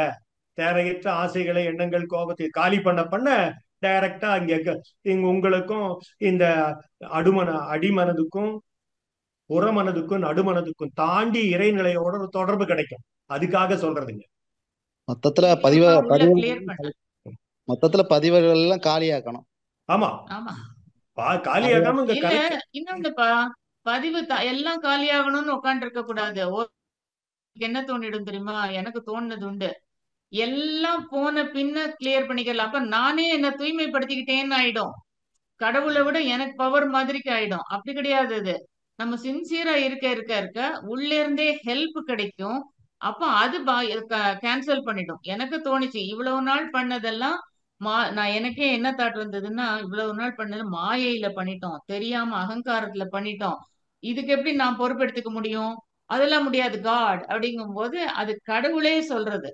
நீ தெரியாம பண்ணின அகங்காரத்துல மாயையில அவ்வளவுதான், நான் அதை தொடச்சிடுறேன்னு சொல்ற மாதிரி அர்த்தம். அது கரைந்து போம் தன்முனைப்பு காணும் தெய்வம். அப்படின்னு நீங்க சொல்லியிருக்காங்கல்ல. டெல்டா வேவுக்கு நீங்க போக போக என்ன ஆகும், நீங்க உங்களுடைய எல்லாம் விட்டுட்டு அங்க போறப்ப கடவுள் உங்களை கட்டி பிடிச்சுக்குவாரு. உங்ககிட்ட இருக்கிற தேவையில்லாதெல்லாம் எடுத்து தூர போட்டுருவாரு. Freedom from all impurities. அதான் நடக்கும். அது ஆட்டோமேட்டிக்கா நடக்குங்க. முதல்ல முயற்சி செய்ய வேண்டியது நீங்க. ம். முயற்சி செய்ய செய்ய அப்ப இப்போ இறைவனோ எப்படி இந்த லைட் வழிக்கு வந்த வந்துட்டான். உடனே இருள் விலகிடுது, அது மாதிரி ஆத்ம ஜோதி விளங்க விளங்க விலங்க பாக்கி இருள் எல்லாம் போயிடும். விலகிடும். விலகி இதே மாதிரி இன்னொரு கேட்கலாங்களே சமயம்? கேளுங்க கேட்கலாம் கேளுங்க. கேட்கலாம். அதாவது பண்டைய காலத்துல 18 சித்தர்கள் அவங்க வந்து நல்ல தியானத்துல ஆழ்ந்து போய் இறைநிலை உணர்வும் இறை இதெல்லாம் கிடைச்சது. அனுபவமும் ம். அன்னைக்கு வந்து வேற ஒரு பொழுதுபோக்கோ ஒரு வேற எதுக்கு ட்ரை பண்ண வேண்டிய அவசியம் இல்லாம இருந்தது. ஆனா ம். இன்று அந்த தேவைகள் எப்ப அதிகரிக்க அதிகரிக்க மனிதர்களுக்குள்ளார இருக்கிற இதாகுது, பிரச்சனைகள் அதிகரிக்குது. அப்ப இந்த காலகட்டத்துக்கு அந்த காலகட்டத்துக்கு உள்ள வித்தியாசம் கொஞ்சம் தெரியணும். ரெண்டாவது, இந்த காலகட்டத்துல என்னதான் தியானம் இன்ட்ரோஸ்பெக்ஷன் பண்ணாலும் இவங்களுக்கு அதுக்குள்ளார இன்வால்வா உள்ள போக முடியாத காரணம் என்னங்க? அதான் உங்களுக்கே காரணம் தெரியுது. எல்லாருக்கும் இப்ப தாட்ஸ் ஜாஸ்தி ஆயிடுச்சு, ஆசை ஜாஸ்தி ஆயிடுச்சு, ஏன்னா சுத்தி வர எல்லாம் இவங்க புலன்களை இழுக்குதுன்னு உங்களுக்கே தெரியுது. இப்போ ஹெல்ப் கிடைக்கும் நமக்கு.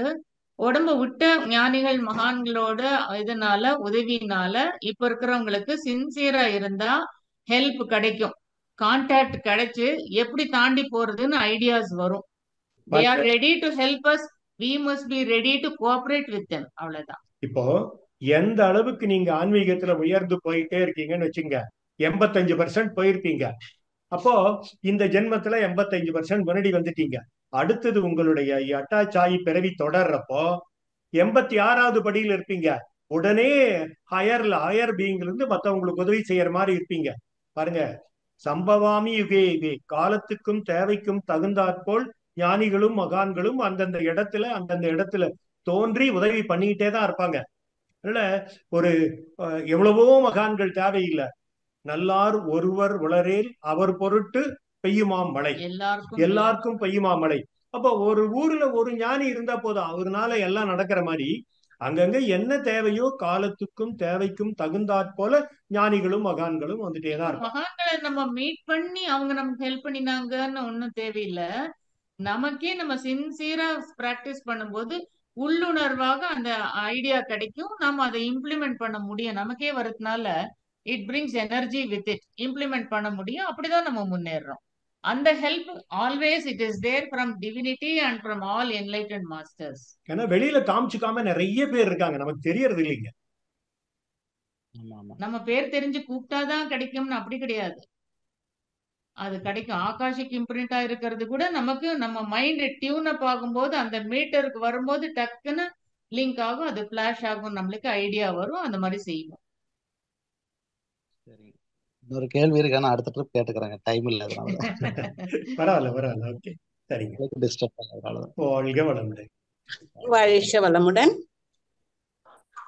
அடுத்த அன்பராக கவிதா கோவிந்தராஜன் அம்மா, மீண்டும் உங்களுக்கு வாய்ப்பு தரோம், நீங்க முயற்சி பண்ணுங்க. வாழ்க வளமுடன். அன்மியூட் கொடுத்திருக்கோம். வாழ்க வளமுடன் அம்மா. வாழ்க வளமுடன் ஐயா. வாழ்க வளமுடன். கவிதா சொல்லுங்க. பேசும்போது உங்க வீடியோ போயிடுது, உங்களது ஃபேஸே எனக்கு வரல. இப்ப வருது ஐயா. ரொம்ப அதாவது நீங்க சொன்னீங்க வேதாந்திரியத்துக்கு வந்த பிறகு எல்லாமே நடக்கும்ட்டு. நான் இப்ப இதே அனுபவிக்கிறேன், ஒவ்வொன்றுக்குமே அனுபவிக்கிறேன் ஐயா. என் பையன் வந்து, என் பேரன் வந்து ஆட்டிசம். இப்ப வந்து அவனுக்கு ட்ரீட்மெண்ட் கிடைச்சி அவன் வந்து 1-2 பேச ஆரம்பிச்சிருக்கான். நான் தினமும் வாழ்க வளமுடன் அந்த இதுல சாட்ல எழுதி போடுவேம்மா, டெய்லி படிப்பாங்க. ஃபர்ஸ்ட் எனக்கு வந்து அது தாட் வரல, என்னடா இது இந்த மாதிரி சொன்னா நடக்குமா அப்படின்ட்டு முதல்ல நம்பிக்கை. ஆனா அவங்க படிக்க படிக்க நான் மற்றவங்க உங்களை மாதிரி ஆசிரியர் சொல்ல சொல்ல நான் இப்ப அவனை வாழ்த்த அவன் இப்போ நிறைய சேஞ்சஸ் ஐயா. ரொம்ப மாற்றம் நல்லா தெரியுது. அதுக்கு முன்ன சுத்தமா திரும்பியே பார்க்க மாட்டான், பேசவே மாட்டான். இப்போ திரும்பி பாக்குறான், இது எடுத்துன்னு போய் இது எடுத்துன்னு வா, இது குடுன்னா எல்லாமே செய்யும். இப்ப நான் நிறைய அனுபவிச்சிருக்கிறேன்.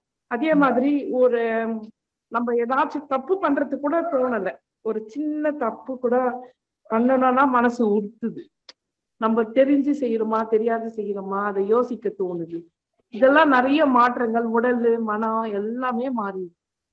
அதே மாதிரி எல்லாருமே மாறணும். தனி மனிதன் மாறினா எல்லாமே மாறும் அப்படின்னு ஒரு எண்ணமும் இப்ப இருக்கு. நல்லா சந்தோஷமா அவன் நல்லாவே இருக்குங்கய்யா. அதுதான் சொல்றதுக்கு தான். சரிங்க, ஓகே, நல்லது. வாழ்க வளமுடன். வாழ்க வளமுடன். நன்றிங்க ஐயா.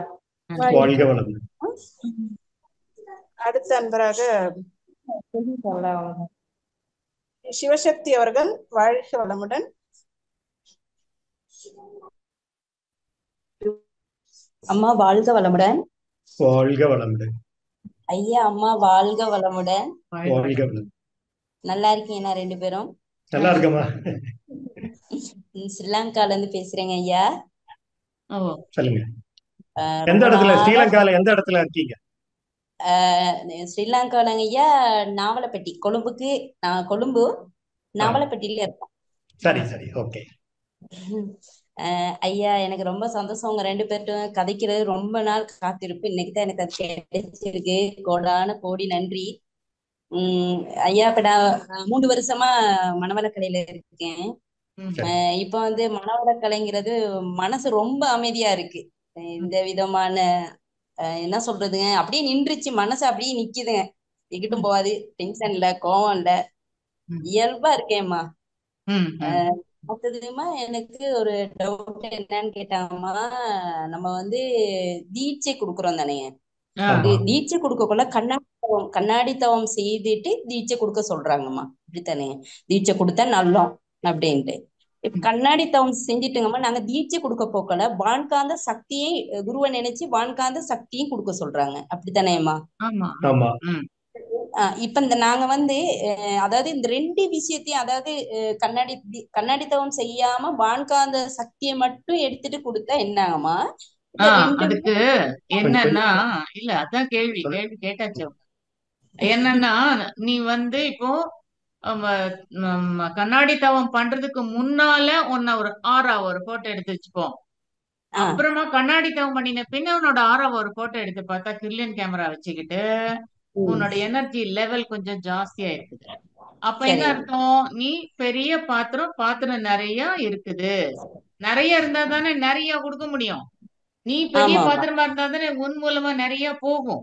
ஆமா அதுக்காக ஆமா. அவங்க சொல்றாங்க உங்க பாத்திரத்தை பெருசு பண்ணிட்டு வாங்க அப்படின்னு சொல்ல வர்றாங்க. இப்போ சரிங்கம்மா சரிங்க. ஒரு டேங்க்ல இருந்து ஒரு பைப்புக்கு தண்ணி வரணும்னா அங்கங்க சரி. அடைப்புகள் இதெல்லாம் இருந்துச்சுன்னா தண்ணி இங்க வராது இல்லைங்களா? கீழே பைப்புல. ஆமா இப்போ ஆமா. உள்ள எனர்ஜி நிறைய இருக்கிறப்போ தண்ணி அழுத்தம் அதிகமாகி உடனே எங்க அடைப்பு இருந்தாலும் தள்ளிட்டு பைப்புல வந்துடும். அப்ப நீங்க சரிங்க. உள்ளுக்குள்ள நீங்க கண்ணாடி பயிற்சியோ தீப பயிற்சி எல்லாம் பண்ணீங்கன்னா உங்க ஜீவகாந்த பெருக்கமாயி நிறைந்து இருக்கிறப்போ வான்காந்தத்தோட தொடர்பு கிடையும், கண்டினியூட்டியும் கிடைக்குங்க. அங்கிருந்து வாங்கி நீங்க கொடுக்க முடியும். பெரும் அன்பர்களுக்கும் உடனே அதனுடைய பலன் கிடைக்கும். இப்போ பண்றதுக்கு முன்னால நீங்க தீட்சை கொடுக்க போனா 1/2 இன்ச் பைப்பு நீங்க ம். வச்சுக்கோங்க. டேங்க்ல இருந்து வருது, சரிங்க. ஆனா 1/2 இன்ச் டயமீட்டர் இருக்கிற பைப்பு. ஆனா சரிங்க. தியானம் பண்ணின உடனே 1 இன்ச் டயமீட்டர் இருக்கிற பைப்பு. எதுல நிறைய தண்ணி வரும்? 1 லிட்டர் உள்ள. ஆமா, அது மாதிரி தான். அதுக்குதான் பண்ண சொல்றேன். பண்ண சொல்லு. சரிங்கம்மா சரிங்கம்மா. அம்மா உங்க இன்னொரு விஷயங்க, எனக்கு கொஞ்சம் ஒரு டவுட் தான், ஆனா சரியா பிள்ளைன்னு தெரியல. ஆ, இப்ப சொல்லுவாங்க ஒரு சில இடம் ஆறா விளங்குதுன்னு சொல்லுவாங்க தானேம்மா, ஒரு சில இடம் ஆறா வந்து விளங்கும் அப்படின்னு சொல்லுவாங்க தானேம்மா பாக்குற டைமுக்கு. ஆ, உதாரணத்துக்கு இப்ப நீங்க 2 பேர் இருக்கீங்கம்மா, ஆ, இப்ப நான் சும்மா சொல்றேன், அது சரியா பிள்ளையா இருந்தா மன்னிச்சு கொள்ளுங்க. என்னன்னா, ம். உங்களோட தலை, ஐயாட தலை 2 சைடுமே எனக்கு ஒயிட் கலரா விளங்குது. ம். ம். உங்களோட 2 சைடுமே எனக்கு ஒயிட் இப்பயுமே விளங்குது. அது சரியா? அது சரிதான். சரி. எப்படின்னாமா எல்லாரும் ஒரு லெவல் முன்னேறினா மட்டும்தான் எல்லாம் தெரியும்னு நினைக்க கூடாது. சம்டைம் சரிங்க ஆரதர் நம்ம மனம் அடங்கி அமைதி அடையும் போது, நம்ம தவற உணரும் போது, ஆனா தவறு இழைக்காம இருக்கணும்னு விழிப்போட இருக்கும்போது, சம்டைம் ஆரதர் நமக்கு அடுத்தவங்களோட தெரியும். இப்போ அப்ப சின்ன எனக்கு சின்ன உதாரணம் பாரு. ஒரு ஃபேன் எதையோ ஒண்ணு பாக்குற, ஒரு கெட்டியா இருக்கிற ஒரு பொருளை பாக்குற. கொஞ்ச நேரம் பார்த்துட்டு இப்படி செவுத்துல பிளெயினா பார்த்தேன்னா இந்த எதை பார்த்தியோ அந்த சைஸ் பெருசா ஆனா ஒயிட்டா தெரியும். ஏன் அப்படி ஆமா ஆமா தெரியுதுன்னா கண்ணுல இருந்து ஜீவகாந்தம் போகுது. ஒரு மரக்கட்டி இப்படி பார்த்திருக்க. அப்போ சரிங்கம்மா இந்த ஃபர்தரா போக முடியாம தடுத்துருச்சு இல்லையா? உன்னோட கண்ணுல சரிங்கம்மா இருந்து ஜீவகாந்தம் மரத்து வழியா போக முடியல, தடுத்துருச்சு. ஆனா திரும்ப இப்படி பார்க்க எவ்வளவு தூரம் தடுத்திருக்குது? இத்தச்சோடு தடுத்திருக்குது. இப்போ ஆமா ஆமா திரும்ப இப்படி செவுத்துக்கிட்ட பார்க்கும்போது என்ன ஆகுது? அங்க தடுக்கிறதுக்கு ஒண்ணுமே இல்ல. ஆனா ஜீவகாந்தம் பாட்டுக்கு பாயுது. அப்ப இவ்வளவு நேரம் சரிங்க. தடுத்தது அந்த சைஸுக்கு ஒளிய பாக்குற. அப்போ ஒயிட்டா நீ பாக்குறது உன்னோட ஜீவகாந்தத்தையே தான் பாக்குற. அப்ப இப்ப கூடமா உங்க ரெண்டு பேத்தையுமே பார்க்கக்குள்ள உங்களோட சைட் ரெண்டுமே எனக்கு ஆறா விளங்குதேம்மா. அப்ப அது சரியாகுமா? கரெக்ட் தான். சரிதான். இருக்கும், கண்டிப்பா இருக்கும். அது எல்லாரும் சுத்தியுமே ஆறா இருக்கும்டா. எல்லாருமே எல்லாருக்கும். ஒரு ஆமாம்மா ஜீவகாந்த களம் தான் ஒருத்தருமே. இப்ப நீங்க கோவமா சரி இருக்கிறப்ப ஒரு கிரில்லியன் போட்டோகிராஃபின்னு ஒன்று இருக்கு. ம். அதை எடுத்தீங்கன்னா உங்க ஓரா அதான் இருக்கிறது வந்து சிவப்பா சிகப்பா தெரியும். இருக்குமாமா கோச்சிக்கும் போது. ஆமா கவலைப்பட்டீங்கன்னா டார்க் ப்ளூவா இருக்கும். அதுவே சரிங்க அமைதியா ஆனந்தமா இருக்கிறப்ப ஒயிட்டா இருக்கும். இன்னும் அமைதியா இருக்கிறப்ப எல்லோயிஷா இருக்கும் சுத்தி வரும். சரி. அந்த இப்ப மாதிரி. எனக்கு வைட்டா தான் விளங்குது.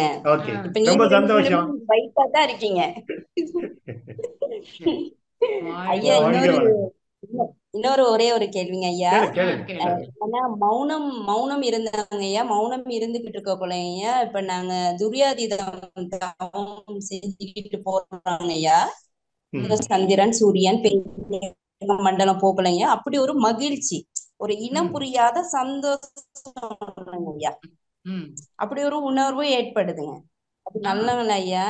அது நல்லது, கரெக்ட் தான். ஏன்னா மனம் இறுகி குறுகி இயங்கும் போதுதான் துன்பப்படுது. அதுக்கு ஃப்ரீயா இருக்கிறதுக்கு ஆசை. இப்ப சக்தி சிவகளத்துல போனா சுத்த வெளியில அங்க தடுக்கிறவங்களே இல்ல. அதனால பறந்து விரிஞ்சு இருக்குன்னு நினைக்குமோமா. அப்ப என்ன ஆயிடும், ஒரு லெவலுக்கு மேல அது மனதால விரிய முடியாது. அப்ப அது தானே நின்றும். அது மாதிரி மனத இன்னொன்னு ட்ரை பண்ணும் போதும் தப்பா பண்ணினா கூட, ஸ்ட்ரெயின் பண்ணினா கூட மனதால ஓரளவுக்கு மேல விரிய முடியாதுங்கும் போது மனசு கழண்டுக்கும். அதுல ஒரு நன்மை இருக்கு. அது அது வந்து டயர்ட் அடிக்கணும், அப்பதான் மனசு அடங்கும். அப்போ என்ன ஆயிடுச்சு, அந்த லிமிட்லெஸ்ஸா இருக்கிறதுல ஒரு என்ஜாய்மெண்ட், அப்புறம் பேர்லியா இருக்கிறது நினைச்சாதான் துக்கமா இருக்கு, சூக்ஷ்மமா இருக்கிற இயற்கையை நினைச்சு அதுல மனசு விரியும் போது சுகமா இருக்கு. இப்படி பழகி பழகி பழகி இது நமக்கு ரொம்ப பிடிச்சு போயிருது இந்த பாருங்க, தியானம். இந்த சந்திரன் வரைக்கும், பூமியின் சந்திரன் வரைக்கும் தான் பொருள் புகழ், இந்த உலக பொருள் புகழ் கவர்ச்சி எல்லாம் இங்கதான் இருக்கு. ஆசை, பேராசை, துக்கம் இங்கதான் இருக்கு. இதை தாண்டி போக போக அது இருந்து எப்படி சந்திரன் பூமியிலிருந்து தாண்டியும் இருக்கான், பூமிக்கு வராம இருக்கானோ அதே மாதிரி மனம் அதுல இருந்து கழன்றும். அப்புறம் அடியே மேல சூரியனுக்கு போக போக இன்னும் கழன்றும். நீங்க சக்தி கிழமெல்லாம் போறப்போ அங்க நெகட்டிவ் எல்லாம் ஒண்ணுமே இல்லைங்க, இருந்தாலும் ரொம்ப குறைவா இருக்கும். அதனால அமைதியா ஆனந்தமா இருக்கிறது இயல்பு தான் அங்க போனீங்கன்னா. அப்படி ஒரு சந்தோஷமா இருக்கேன். இருக்கும், முழிக்கிறதுக்கு உண்மைதான். மனசே வராது. தியானம் நல்லா இருக்கு இந்த தியானம். நிஜமாவே வார்த்தையில அந்த வார்த்தை சொல்ல முடியாதுங்க. முழிக்கவே மனசு வராது. போய்கிட்டே இருக்கலாம் போலதான் இருக்கும். ரொம்ப விடாம சந்தோஷம் பண்ணுங்க. ரெண்டு ஒரு நாளைக்கு பேர்த்தையும். 2-3 வாட்டி பண்ணுங்க, கண்டிப்பா கிடைச்சிரும். சரிம்மா, சந்தோஷம் சந்தோஷம். ஐயா அம்மா வாழ்க வளம். வாழ்க வாழ்க வளம். வளம். வாழ்க வளம்.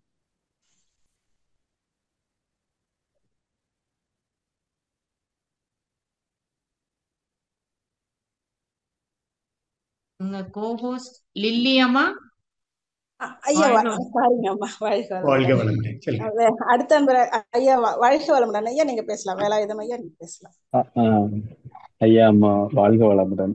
வாழ்க வளமுடன். நான் கடந்த 4 மாதம் உங்களை எல்லாரும் கம்பேர் பண்ணும்போது நான் ஒரு சிறிய சீடன். கடந்த 4 மாதங்களா வேதாத்திரியம் பழகிட்டு வரேன். இப்ப வந்து பிரம்மஞானம் இன்னும் நான் எடுக்கல. பட் எனக்கு என்ன கொஸ்டின்னா, எல்லா நாளுமே ஒரே மாதிரி இருக்கிறது இல்ல தவம். இப்ப எப்படின்னா, இப்ப குண்டனி எழுச்சி மாதிரி சில நாள் அது அது தூக்கத்துக்கும் போகுமா, நமக்கு கிடைக்க மாட்டேங்குது, அந்த மாதிரி ஃபீல் ஆகுது. ஸோ எல்லா நாளும் ஒரே மாதிரி இருக்கிறது இல்ல. அதுதான் எப்படி மெயின்டைன் பண்றது. ஆமா ஆமா ஆமா. இப்போ நீங்க அந்த ஃப்ரீக்வன்சி சார்ட் ஞாபகப்படுத்திக்கோங்க. 0 to 1 to 3 delta wave, 4 to 7 theta wave, 8 to 13 alpha wave, 14 plus beta wave. Okay, கொஞ்சம் அப்படி ஆல்பா வேவ்க்கு வரும், ரீல் ஓட்டும், போகும் வரும் போகும் வரும், அப்புறம் கொஞ்சம் தூங்கிட்டு வந்துடும். அப்புறம் கொஞ்ச நாள் ஆக ஆக ஆக கொஞ்சம் தாட்ஸ் ரொம்ப கொஞ்சமா இருந்த மாதிரி இருக்கும், சீக்கிரம் தூக்கம் வந்துரும். ஆனா தூங்கிட்டு வந்துரும். இப்படியே பழகி பழகி பழகி தான் வரும். என்னதான் நல்லா பழகினா கூட யாருக்குமே ஆல்வேஸ் ஒரே மாதிரி அமையாது. அமைஞ்சா அதுலயே அவங்களுக்கு ஒரு ஈகோ வந்துரும். எனக்கெல்லாம் உட்காண்ட தியானம் வந்துரும் அப்படின்ட்டு ஒரு ஈகோ வந்துரும். அதனால அப்படி எல்லாம் அமையாது. எனக்கு இந்த மாதிரி டவுட் இருந்தது. சச்சிதானந்த சுவாமிகள்னு ஒருத்தர் இருந்தாரு. சுவாமிஜிக்கு தெரிஞ்சவர் தான். அமைதி திருநிலையத்தை கூட திறந்து வச்சாரு. அவரை கேட்டேன். அப்போலாம் ரொம்ப பிகினிங். துரியாதீத்த தவம் பண்ற ஒவ்வொரு நாள் ஒவ்வொரு மாதிரி இருக்குங்களேன்னு அவர் ஒரு கேள்வி கேட்டாரு. ஏமா கடவுள் எப்போ ஒரே மாதிரியா இருக்காரு அப்படின்னு கேட்டாரு. அப்புறம் சும்மாயிட்டு நமக்கு ஒவ்வொரு நாளும் ஒரு ஒரு அனுபவம் கிடைக்குது. ஒன்னொன்னு நம்ம தெரிஞ்சுக்கிறோம், தெளியறோம். அதுக்காக அப்படிதான் இருக்கும், முன்ன பின்னதான் இருக்கும். ஹை ஃப்ரீக்வன்சியில இருந்து இருந்து பழகினவங்களுக்கு மொத்தத்துல அதை ரொம்ப என்ஜாய் பண்றோம். லோ ஃப்ரீக்வன்சியில கான்சியஸா நம்ம விருப்பப்பட்டு தான் தியானம் பண்றோம் இல்லைங்களா? அப்படி உட்காந்து அதனால அப்படிதான் இருக்கும், முன்ன பின்னையே தான் இருக்கும். அதனால பரவாயில்ல. உங்க ஏஜ் என்னங்க? 39ங்க. பாத்தீங்களா, 39 வருஷம் புலன்களால வெளியிலேயே பழக்கப்படுத்திட்டு 4 மாசமா உள்ள கொண்டு வர்றதுக்கு நீங்க பரவாயில்ல வந்துட்டு இவ்வளவு தூரம் பண்றீங்க. இன்ட்ரெஸ்டோட இப்போ வந்து ஒரு கேள்வி கேக்குறீங்க, வெளியில போகாம கேள்வி கேக்குறீங்களே. உங்க முயற்சியை பாராட்டுறேன். அப்படிதான் இருக்கும். பழக பழக சீக்கிரம் தாண்டி போயிடும், முன்னேறுவீங்க, முன்னேற்றம் கிடைக்கும். ஆமா. நன்றி நன்றி. வாழ்க வளமுடன். அடுத்த அன்பராக இப்பொழுது நாம் உமா மகேஸ்வரி அவர்களை அழைக்கின்றோம். வாழ்க வளமுடன் அம்மா. அம்மா வாழ்க வளமுடன் அம்மா. வாழ்க வளமுடன் ஐயா. அம்மா வாழ்க வளமுடன். வாழ்க வளமுடன். சடுதி மாற்றம்னு ஒண்ணு சொல்றோம் இல்லைங்களா, அத பத்தி கொஞ்சம் விளக்கம் சொல்லுங்கய்யா. என்ன இன்னொருக்கா கேளுங்க. சடுதி மாற்றம். சடுதி மாற்றம் மகரிஷி புக்ல ஒண்ணு படிச்சீங்கயா. இயற்கை சட்டத்தை மீறி மனிதனாக வந்தது அப்படின்னு சொல்றாங்க இல்லைங்களா, அத பத்தி கொஞ்சம் விளக்கம் சொல்லுங்கய்யா. இன்னொரு வாட்டி சொல்லுங்க. என்ன மாற்றம்? சடுதி மாற்றம் சொல்லிட்டு மகரிஷி புக்ல படிச்சீங்கயா. அது வந்து இயற்கை சடுதி மாற்றம். சடுதி சடுதினா குயிக்கா மாத்துறதுன்னு. அதுமா இப்போ நம்ம பொதுவா ஒரு ஃப்ரீ வில் கொடுத்திருக்குது இயற்கை மனுஷனுக்கு. வேற மிருகங்களுக்கு இல்ல, உயிரினங்களுக்கு இல்ல, நமக்கு மட்டும் இருக்குது. இருந்தாலும் இந்த ஃப்ரீ வில்ல பயன்படுத்தி ரொம்ப இப்போ ஒண்ணு நடக்கிறதுக்கு இல்ல, ஆனா மனசு ரொம்ப பிடிவாதமா அப்படி நினைக்கிறத சொல்றாரு. அப்படி மாற்ற நினைக்காதீங்க அப்படின்ட்டு. நம்ம வந்து அது இயற்கையோட சட்டத்துல குறுக்கிடுற மாதிரி, தலையிடுற மாதிரி ஆயிடும். அப்ப அதுக்கான விளைவுகளை சந்திக்க வேண்டி வரும். அதனால எதோடையுமே போராடி அடைய நினைக்க கூடாது. ரொம்ப ஒரேடியா பாசிட்டிவ் தாட்ன்னுட்டு வரப்போறது இல்லைன்னு தெரிஞ்சாலும், படிக்கவே படிக்காத பையன் 90 மார்க் 95 மார்க்குன்னா மைண்டுக்கு டிஸ்டர்பன்ஸ் தானே, அப்ப ஏமாற்றம் தானே. அந்த மாதிரி பண்ண வேண்டாம் அப்படின்னு சொல்ல வர்றாரு. சரிங்க. இப்ப அதுக்கு ஒரு சின்ன உதாரணம் கூட சாமிஜி எக்ஸசைஸ் எக்ஸ்பிளைன் பண்றப்ப சொல்லுவாருங்க. நம்ம உள் வாங்குற காற்று வந்து 12 ஸ்கொயர் கியூபிக் இன்ச்சஸ் பாருங்க, வெளியில விடுறது 16 கியூபிக் இன்ச்சஸ். அப்போ ஒரு 4 எப்படி எக்ஸ்ட்ரா வந்துச்சு அப்படிங்கிறப்போ, உள்ளுக்குள்ள நம்ம செல்கள்ல நடக்கிற இயக்கத்தினால கார்பன் டை ஆக்சைடு வெளியே வருது. அப்போ 12 உள்ள இழுக்கிறோம், 16 வெளியில விடுறோம். அப்போ அந்த மாதிரி இயற்கையில நடக்கிறத வந்து வெளியில விடுறத கும்பகம் செய்யக்கூடாதுன்னு பாருங்க. இதுதான் இயற்கைக்கு எதிரா பண்றது. அந்த மாதிரி ஒரு உதாரணம் உங்களுக்கு புரியறதுக்காக சொன்னேன். இப்போ இயற்கைக்கு மாறாக எதையும் செய்யாதீங்க அப்படின்னு சொல்ல வர்றேன். சரிங்க சரிங்க. யாராவது ஏதாவது வியாதிக்கு இப்படி செய்ய, அது அப்ப உனக்கு சீக்கிரம் நல்லாயிடும்பாங்க. நம்மளால செய்யவே முடியாம இருக்கும், மூச்சு பயிற்சி பண்ணவே முடியாம இருக்கும். அப்படி இருக்கும்போது நமக்கு ஏற்கனவே ஒரு வீக்னஸ்னால முடியாம இருக்குது. இவங்க சொல்லி அது எப்படியாவது பண்ணி பழைக்கணும், அவ்வளவு பழைக்கலாம் முடியாதுமா. வாழ்க்கை ஒரு நிமிஷம் கூட, ஒரு செகண்ட் கூட ஜாஸ்தி ஆக போறது இல்ல, வெறும் போராட்டம் தான் ஆகுது. அந்த மாதிரி டோன்ட் ஃபைட் வித் நேச்சர், இயற்கையோட போராடாதீங்க, ஒத்துப்போங்க, பரவாயில்ல அப்படிங்கிறார். மாற்ற ஒரேடிய பிடிவாதமா மாற்ற நினைக்காதீங்க. நீங்க 3 அடி 6 அடி 5 அடி இருக்கீங்க, 7 அடி ஆக முடியுமா? முடியாதுங்க. அது மாதிரிதான், அதுக்கு போராட வேண்டாம். சரிங்க, நன்றிங்கய்யா. வாழ்க வளமுடன் அம்மா. நன்றி அம்மா. வாழ்க வளமுடன். வாழ்க வளமுடன் அம்மா. அடுத்த நண்பராக சபரீஷ் அவர்களை அழைக்கின்றோம். வாழ்க வளமுடன் சபரீஷ். அம்மா வாழ்க வளமுடன் அம்மா. ஐயா வணக்கம் ஐயா, வாழ்க வளமுடன். வளமுடன் ஐயா. எனக்கு ஒரு கேள்வி வந்து, இப்போ மகரிஷி வந்து ஒரு இதுல சொல்றாங்கன்னு நினைக்கிறேன், இந்த மாதிரி நமக்கு ஒரு ஆப்பர்ச்சுனிட்டி நமக்கு வாழ்க்கை நம்ம விட்டு போகுதுன்னா ஒண்ணு கதவு ஆல்ரெடி திறந்திருக்கும் அப்படின்னு சொல்றாங்க. அது எப்படி? ஆனா நமக்கு அந்த கோத்ரூ போகும்போது அது நமக்கு அதுதான் நம்ம எல்லாம் நம்ம பேஷனா அவ்வளவு உயிரோட இருப்போம். பட் அது டக்குன்னு நமக்கு அந்த டோர் க்ளோஸ் ஆகும்போது அந்த சேஞ்ச மனசை ஏத்துக்க மாட்டேங்குது. அதுக்கு என்னங்க? இல்ல, மனசுக்கு ட்ரைனிங் அப்படி கொடுத்து வச்சிருக்கிறோம். நம்ம நினைச்சது நடந்தா மகிழ்வேன், இல்லைன்னா நான் வருந்துவேன் அப்படின்னு ட்ரைனிங் கொடுத்து வச்சிருக்கிறோம்.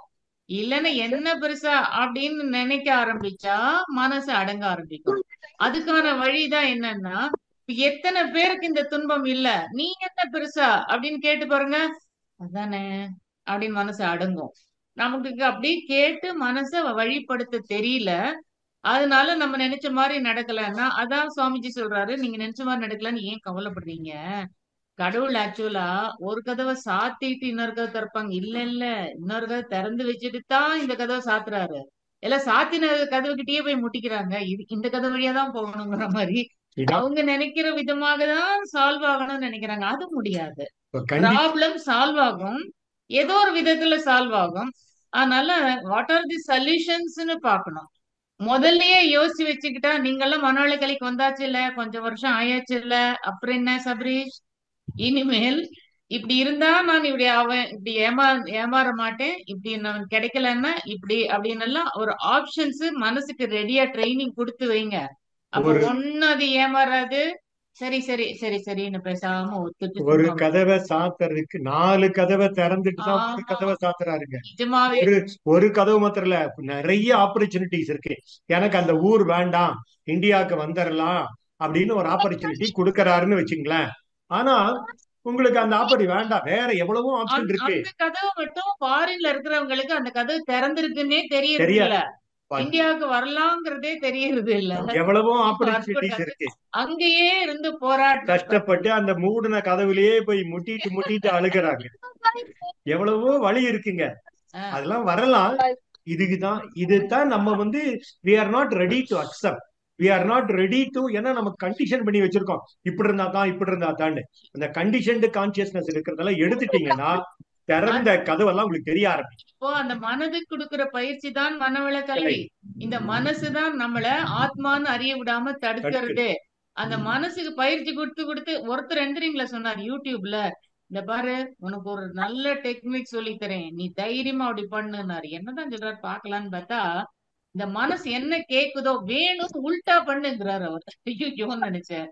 ஏன்னா இதுக்கு எப்ப பாரு ஐஸ் வைக்கிற மாதிரி தாஜா பண்ணிட்டு அதை அடக்கவே மாட்டேங்குது. ஆத்மாவை ஏமாத்துது. ஆத்மாவை ஏமாத்த முடியாது. ஆத்மா விட்டு வச்சிருக்கு, லாங் ரோப் கொடுத்து போ எங்கதான் போவ பாக்கலாம், எவ்வளவு தூரம் தான் போவன்னு விட்டு வச்சிருக்குது. ரொம்ப அழுத அப்படியே கிடுக்கிடுன்னு இழுத்துக்கலாம் கயிறை அப்படின்னு சும்மா இருக்குது, விட்டு வச்சிருக்குது, அவ்வளவுதான். ஆனா இந்த மனசு அடங்காததுனாலதான் நமக்கு ஆத்மான்னு உணர முடியாம இருக்கும். அதனால இந்த மனசு ஏமாந்தா ஏமாறட்டும், துக்கப்பட்டா துக்கப்படட்டும், வலிச்சா எங்க வலிக்குது அங்கேயே கவனிச்சு பாருங்க, ஆக்சுவலா வலி போயிடும். ஏன்னா எனர்ஜி அங்க பாஸ் ஆக அந்த ஸ்டாக்னேஷன் ரிலீஸ் ஆகுதா. நம்ம வலிக்குதுன்னு ஐயோ டைட் பண்ணிட்டு வலிக்குதுன்னு மட்டுமே நினைக்கிறோம். அப்படி இல்ல, என்ன ப்ராப்ளம் அதை ஃபேஸ் பண்ணுங்க, மனசாலையாவது ஃபேஸ் பண்ணுங்க. இல்லன்னா அந்த இடத்துல இருந்து வித்ட்ரா பண்ணிக்கங்க. தூங்குறப்ப அந்த வலி தெரியுதா? அடிபட்டு வலிட்டே இருக்குது, தூங்குறப்ப அந்த வலி போயிடுது, வித்ட்ரா பண்ணிட்டீங்க. மனசுக்கு பயிற்சி கொடுக்கணும், அதுதான் மன வளக்கலையே. ரொம்ப சிறப்பான பதில். மனசு ஜெயிச்சிட்டாப்பா அப்புறம் எப்பவுமே அமைதிதான், ஆனந்தம் தான். No more a slave to the mind. அப்புறம் ஏமாற்றம்ங்கிறதே இல்ல, எது நடந்தாலும் ஓகே. ஏன்னா எத்தனையோ பேர் ஏமாறுவாங்க இல்லையா. ஒரு நிகழ்ச்சி நல்லது நடக்குதுன்னா 10 பேர் பலன் அடைவாங்க, ஒரு 4-5 பேர் ஏமாறுவாங்க, நடுவுல இப்படியும் அப்படியுமா இருப்பாங்க, கொஞ்சம் எல்லாம் அப்படிதான் இருக்கும் மிக்ஸ்டா. அவங்க எல்லாம் ஃபேஸ் பண்ணலையா, நம்ம மட்டும் என்ன பெருசா? சொல்ல போனா சாதனை பண்றேன்னு வந்து தியானத்துக்கு வந்தவங்க தான் இன்னும் ஜாஸ்தி பொறுத்துக்கணும். சரிங்க, ரொம்ப ரொம்ப சிறப்பான பதிலம்மா. ரொம்ப நன்றி ஐயா. வாழ்க வளமுடன். அடுத்த அன்பராக எழில் அவர்களை அழைக்கின்றோம். வாழ்க வளமுடன். எழில், நீங்க அன்மியூட் பண்ணிக்கலாம். எழில், வாழ்க வளமுடன். கேக்குதுங்களாமா? கேக்குதுங்க ஐயா, வாழ்க வளமுடன். ஐயா வணக்கம். வணக்கம். வணக்கம். நானும் முந்தி அன்பர் மாதிரி ஒரு 4 மாதம் தான் இப்போ இதுல பழகிட்டு இருக்கிறேன். ரொம்ப லேட்டா வந்திருக்கேன்னு வச்சுக்க. 67 வயசு இப்போ எனக்கு. பெட்டர் லேட் தென் நெவர். எஸ். இப்போ எனக்கு இந்த டிப்ளமா கோர்ஸ் படிக்கிறதுல சில சமயத்துல சில ஐயங்கள் வரும். ஒரே ஒரு ஐயத்தை உங்கள்கிட்ட கேட்கணும்னு ஆசைப்படுறேன். இந்த கர்ம ஐயத்துல நம்ம முழிச்சிருக்கிறப்போ என்ன நடக்குது எல்லாரும் பதிவு ஆகிக்கிட்டே இருக்கு. தூங்குறப்பையும் எதுவும் பதிவாகுமா? தூங்கும் போது பதியறதுக்கு ஒண்ணும் இல்ல. தூங்கும் போது ரிஃப்ளெக்ட் ஆக வேணா சான்ஸ் இருக்கு. பொதுவா மனசு அடங்குறதுக்குள்ளார இந்த மூளையில இருக்கிற பதிவுகள் அன்எடிட்டடா முன்ன பின்ன ரிஃப்ளெக்ட் ஆகுறது தான் கனவு. அதனாலதான் சம்பந்தம் இல்லாம கூட கனவு வரும். இங்க எங்கேயோ இருக்க மாதிரி தோணும், திடீர்னு இன்னொரு இடத்துல போன மாதிரி இருக்கும். எப்படி போயிருப்பீங்க? சான்ஸே இல்லை இல்லைங்களா? அதான் சச்சிதானந்த சுவாமிஜி சொல்லுவார், நீங்க கொம்புள்ள மிருகத்தை பார்த்திருக்கிறீங்க, மனுஷனை பார்த்திருக்கிறீங்க, அன்எடிட்டட் ஆயிட்டு என்ன ஆயிடும், கொம்புள்ள மனுஷனை கூட பாப்பீங்க கனவுல. அந்த மாதிரி கனவுல புதுசா பதிய இல்ல. ஒருவேளை ரொம்ப பேடா கனவு கண்டீங்க, பயந்தீங்கன்னு வச்சுக்கோங்க, அது கொஞ்சம் பதிவாக சான்ஸ் இருக்கு. அதனால எவ்வளவு நாள் ஆனாலும் சில கனவெல்லாம் மறக்கிறது இல்ல, ஆழமா பதியறதுனால. இதை எது கேட்டேன்னா, இப்போ கொஞ்சம் கருமையம்ன்றது இப்ப நான் இப்ப புதுசா சாதாரணமா நம்ம மூளைன்னு தான் சொல்றோம். அப்போ மூளையை பத்தி படிக்கிறப்ப மூளை தூங்குறப்போ அது அதை ரீஆர்கனைஸ் பண்ணிக்குது, அதுகிட்ட இருக்கிற குப்பையெல்லாம் வெளியில போட்டு தள்ளுது அப்படின்னா அந்த நான் ரெம் ஸ்லீப்ல ஒண்ணு பண்ணுது, ரெம் ஸ்லீப்ல ஒண்ணு பண்ணுதுன்றாங்க. இப்ப அதெல்லாம் பண்றப்ப அந்த பதிவுகள் கருமையத்துல உட்காருமா? இல்ல, அதெல்லாம் பதியாது. இப்போ கனவுல அப்படி சொன்னதே எடுத்துக்கிறீங்களா, ரீஆர்கனைஸ்ங்கிறது வார்த்தை. இப்போ சிலது கிடைக்கல நிஜ வாழ்க்கையில, புறமனதுக்கு கிடைக்கல. அப்போ அது கிடைச்ச மாதிரி மகிழ்ந்து தன்னோட ஏமாற்றத்தை அங்க சரி பண்ணிக்குது. அந்த மாதிரி சிலதெல்லாம் நடந்து ரீஆர்கனைஸ்ங்கிறாங்க. அப்ப மனசு விழிச்சின்ற உடனே அது கண்டுக்காம இருக்கும், எங்கேயோ அனுபவம்னு சப்கான்சியஸ்லியாவது ஆயிடுச்சு இல்லைங்களான்னு. அவ்வளவுதான், அதெல்லாம் பதியாது. ரொம்ப பேடா கனவு ஏதாவது ஸ்ட்ராங்கா வந்திருந்துச்சுன்னு வச்சுக்கோங்களேன், அப்போ கொஞ்சம் இம்பாக்ட் ஆக சான்ஸ் இருக்கு, லேசா பதிய. ஏன்னா அதனாலதான் மறக்கிறதே இல்லை, நான் ஞாபகம் வருது எவ்வளவு வருஷம் ஆனா கூட. மற்றபடி உங்களால சின்ன சின்ன கனவு, சின்ன சின்ன ஆசைகள் எல்லாம் நிறைவேறாத கனவுகள், முடியாதது தூக்கத்துல பதிஞ்சு ஸ்கூட்டர், ஒரு பையன் அதான் ஒரு பைக் ஓட்ட நினைப்பான், 150 பைக் வாங்கியிருப்பான், 350cc 175 கிலோமீட்டர்ல ஓட்டலான்னு அந்த ஆட்ல காமிப்பாங்க. இவனால ஓட்ட முடியாது. ஆனா அந்த பைக்கை வாங்கிட்டான், அதை பார்த்து பைக்கை வாங்கியிருக்கான், அந்த ஆசை நிறைவேறணும். ஆனா நம்ம ஊர்ல இருக்கிற ரோட்ல 175 கிலோமீட்டர்ல வண்டி ஓட்ட முடியுங்களா? முடியாது. இப்ப கனவுல ட்ரெஸ் எல்லாம் எடுத்து போட்டுக்குவான், பைக்ல ஏறி உட்காந்துக்குவான், ஹெல்மெட் எல்லாம் போட்டுக்கிறான், ஒயின்னு போவான். 175 கிலோமீட்டர்ல ஆசை நிறைவேறிடும். டமார்னு கடைசியில எங்காவது போய் முட்டுருவான். அப்ப எந்திரிச்சு உட்காந்துக்குவான். பார்த்தா அது கனவு. அப்போ அந்த நிறைவேற்ற முடியாத ஆசையை கனவுல நிறைவேறிடும், அவ்வளவுதான். ஆத்மா இந்த மனச போனா போது ஐயோ பாவம் சமாதானம் பண்ணி சரி பண்ணி திரும்ப திரும்ப ஹெல்ப் பண்ணிட்டே இருக்குது கண்டினியூஸா. அது இந்த மனசு புரிய மாட்டேங்குது, அவ்வளவு. ரொம்ப ரொம்ப நன்றிமா. வாழ்க வளமுடன். வாழ்க வளமுடன். அடுத்த அன்பராக சுபா F23 இருக்கு. வாழ்க வளமுடன். உங்க நேம் சொல்லிட்டு நீங்க கேள்வி கேட்கலாம். வாழ்க வளமுடன். ஹலோ அம்மா, வாழ்க வளமுடன். ஐயா வாழ்க வளமுடன். என்னோட நேம் சுபாலட்சுமி. நாங்க திருநெல்வேலி மாவட்டத்துல இருந்து பேசுறேன். ஐயா, எனக்கு என்ன ஒரு டவுட்னா, இப்ப சில பேர் உறுப்புகள் தானம் பண்றாங்கல்ல, இறந்த அந்த பிரெயின் டெத் ஆன உடனே உறுப்புகள் தானம் பண்றாங்க. அது அந்த தானம் நல்லதா? அந்த தானத்தால கிடைக்கக்கூடிய கர்மா பலன் அந்த ஆன்மாவுக்கு போகுமா, கொடுக்கறவங்களுக்கு போகுமா அப்படின்னு எனக்கு யோசனை தோணும் ஐயா. அது கொடுக்கலாமா இல்ல அது கூடாதுன்னு சொல்றாங்க, அது எப்படிங்க ஐயா? அது எனக்கு புரியல. அது இப்போ உறுப்பு தானம் பண்றதுல கண்டிப்பா யாரோ இன்னொரு உடம்பு பலன் அடையுது, அதனால தானம் பண்ணலாம் அப்படின்னு. பண்ணக்கூடாதுன்னு சொல்றவங்களுக்கு ஒண்ணு தெளிவு இல்ல. தெளிவு இல்லாததுனால அவங்க என்ன மாதிரி கர்மாவோட வாழ்ந்தாங்களோ அந்த உறுப்பை பயன்படுத்தி நமக்கும் அந்த மாதிரி வந்துருமோங்கிறதெல்லாம் கற்பனை. ஓ அனாவசியமான கற்பனை தேவையே இல்லை. ஆ அந்த இப்போதான் ஒருத்தர் செத்து போயிட்டு அந்த உடம்புல கொடுத்த உடனே அந்த புண்ணியம் அந்த ஆத்மாக்கு போகல. இத உடம்பைய விட்டாச்சே, இந்த வாழ்க்கையை முடிச்சுட்டாச்சே, ஆ அதனால அதுக்கு போகாது. பாக்கி உள்ளவங்க அட்லீஸ்ட் அது வேஸ்டா போகாம உபயோகம் பண்ணினாங்கன்னுட்டு ஒரு நன்மை இருக்கு. அதனால இவங்களுக்கு என்னைக்காவது ஒண்ணு தேவைங்கும் போது ஒரு சமயத்துக்கு அந்த இந்த பண்ணின புண்ணியம் இன்னொரு நாளைக்கு. ம். அந்த ஆன்மா இறந்துபட்ட ஆன்மாவுக்கு இப்ப ஆக்சிடென்ட்ல தான் இறந்து போகுது. அப்படி இருக்கும்போது அதனுடைய உடம்பினுடைய உறுப்பு தானே போகுது. அப்படிங்கும்போது அந்த ஆன்மாவுக்கு அந்த புண்ணியம் போய் சேராதா மேடம்? இல்லம்மா, அந்த உடம்போடுதுங்கிறதெல்லாம் உங்களோட கற்பனை. வாழும்போது மட்டும்தான் அந்த ஆன்மா அது போயாச்சு வெளியில. ஓ அதுக்கப்புறம் இது என்னோட உடம்பு அப்படிலாம் சந்தம் கொண்டாட முடியாது. இந்த உடம்ப உதறி தள்ளிட்டு தான் போயிடுது. ஆஹ் இனி ஓ எனக்கு வேண்டாம், இது உலக ஆ, வாழ்க்கையில இதோட முடிச்சுக்கிறேன்னு போயிடுது. அதனால அந்த ஆன்மாக்கு அல்ல. அல்ல. ஓ சரி சரி சரி இப்போ சரி. இவங்க வாழும்போதே ஆ, நான் இறந்தா என்னோட கண்களை தானம் பண்ணுங்க அப்படின்னு சொல்லி ம். வச்சுட்டாங்கன்னு வச்சுக்கோங்க. ஆ அப்போ ஆ இது முதல்லயே புண்ணியம் பண்றதுக்கு ரெடி ஆயிடுச்சு, நல்லது ஓ செய்ய ரெடியா இருக்குன்னு அப்போ வேணா அக்கௌண்ட் அவங்க அவங்களுக்கு வரும். சரிங்கய்யா சரிங்க சரிங்கம்மா சரி. அப்ப பிளட் டொனேஷன் பண்றீங்க ஆஹ் ஆ அப்படின்னா அங்க இருக்கிற பாவம் எல்லாம் இன்னொருத்தருக்கு போயிருமா என்ன? ஐயோ, கர்மாவை ம். அவ்வளவு சீக்கிரம் இப்படி ஈஸியா மாத்துற மாதிரி கடவுள் வைக்கல. ஆ சரிங்க சரிங்க. அப்புறம் இன்னொரு கொஸ்டின் எனக்கு என்னன்னா, இப்ப மெடிடேஷன்லாம் நல்லா ஆழ்ந்து பண்றோம், எல்லாம் பண்றோம் மேம். ஆனா அந்த ஒரு சில நேரங்கள்ல நமக்கு அந்த மைண்ட் டக்குன்னு ஒரு ஞாபகம் எல்லாமே கூர்மையெல்லாம் வருது. நம்ம தெளிவு செயல் தெளிவு அதெல்லாம் வந்துருச்சு. பட் இருந்தாலும் மெமரி பவர் அந்த அளவுக்கு இன்க்ரீஸ் ஆக மாட்டேக்கோ அப்படின்னு எனக்கு தோணுது. அது எதனாலன்னு தெரியல மேம். பாருங்க, நீங்க தியானம் பண்றீங்க, நியூரான்ஸ் நிறைய ஓபன் அப் ஆகுது. உயிர் சக்தி மூளையில செல்றப்போ நியூரான்ஸ் நிறைய ஓபன் அப் ஆகுது. ஓபன் அப் ஆன நியூரான்ல எண்ணத்தை நீங்க பதிச்சுக்கிறீங்க. நல்ல எண்ணங்களையும் நல்ல செயல்களையும் தானே பதிக்கணும். ஆமா பதிய வைக்கணும்ல. நல்ல புத்தகங்களை படிக்கணும், அந்த மாதிரி நல்லதை செய்யணும்.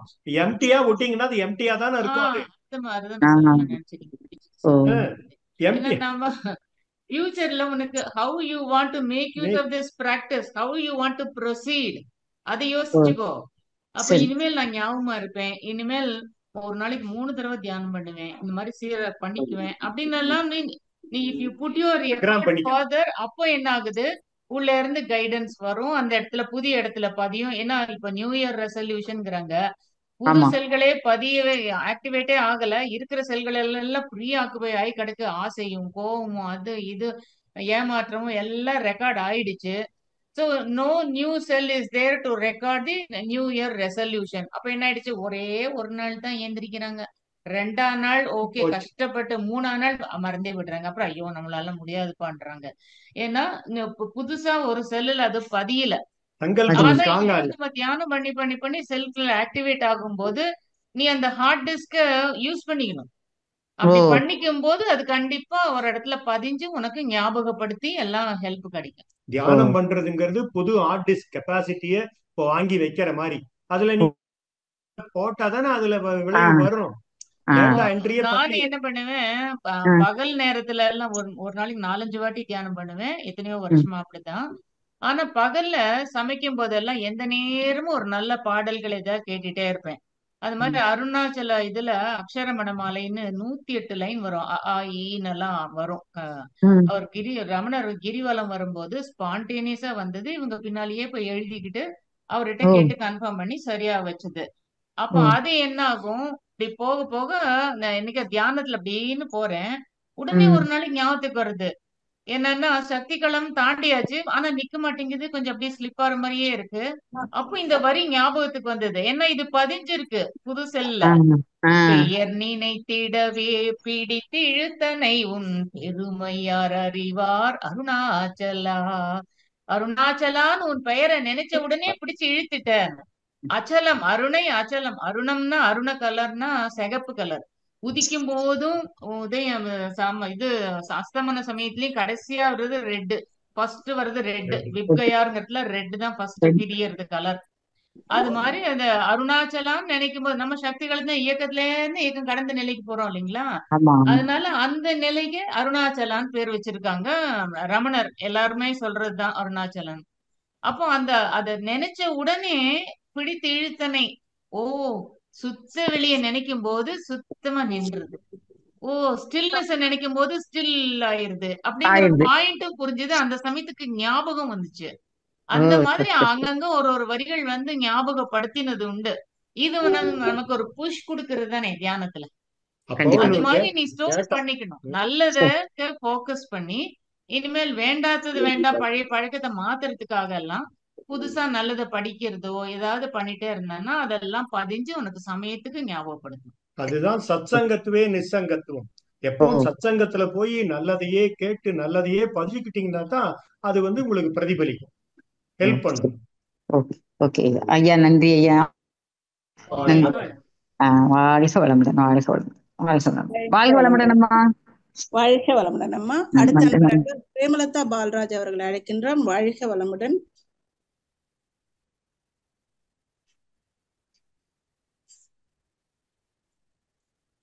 பிரேமலதா அம்மா, வாழ்க வளமுடன். பிரேமலதா பால்ராஜ், வாழ்க வளமுடன்.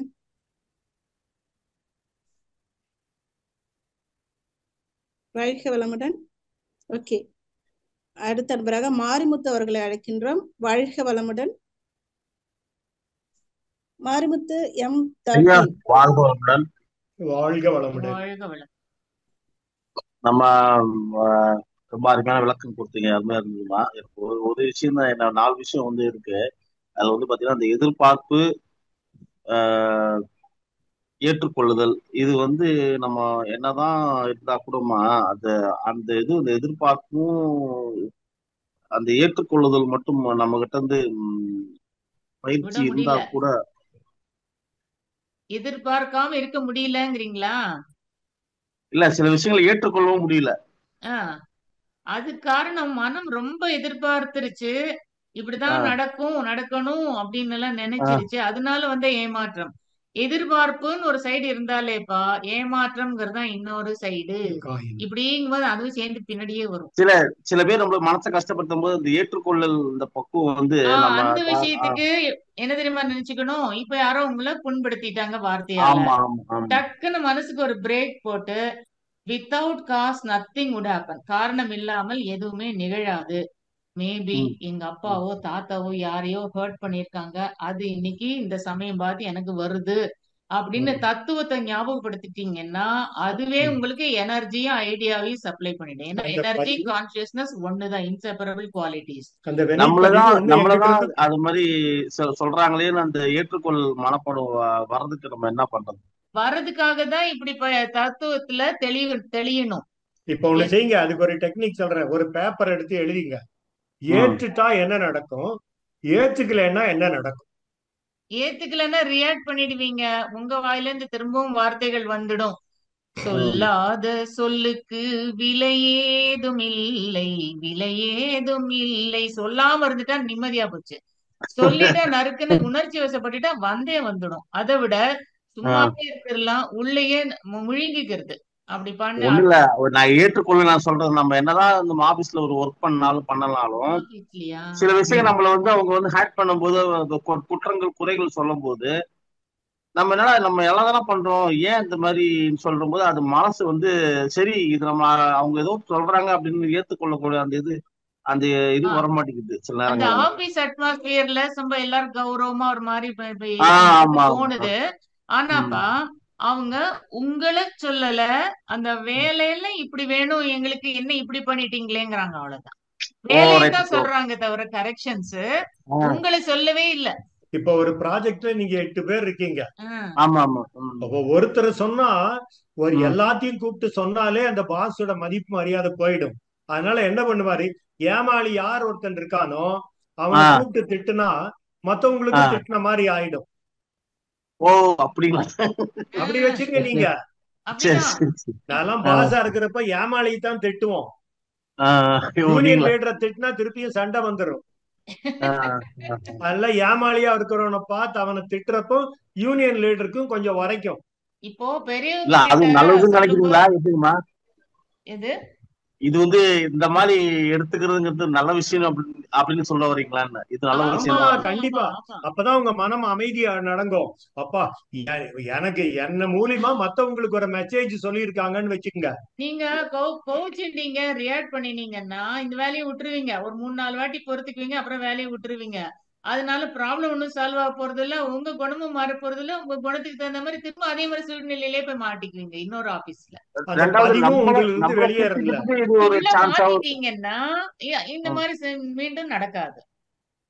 இல்ல இப்ப எப்படி இது வந்து சௌரியம்? இந்த மாதிரி குறை சொல்லும்போது நம்மளா தப்பு பண்ணிட்டோமோன்னு நம்ம சில நேரங்களை யோசிக்க இல்ல வேண்டியதா அது இருக்கு. அப்படி அந்த மாதிரி பாத்துக்கிறது நல்லதுதான். சம்டைம்ஸ் நம்மள நாமளே கொஞ்சம் இதா ப்ளேம் பண்ணிக்கிறது நல்லதுதான். ஐயோ நான் தப்பு பண்ணிட்டேனோ உங்கும்போது அவேர்னஸ் தப்பிடுச்சோ அப்படிங்கிறீங்க, அவ்வளவுதானே.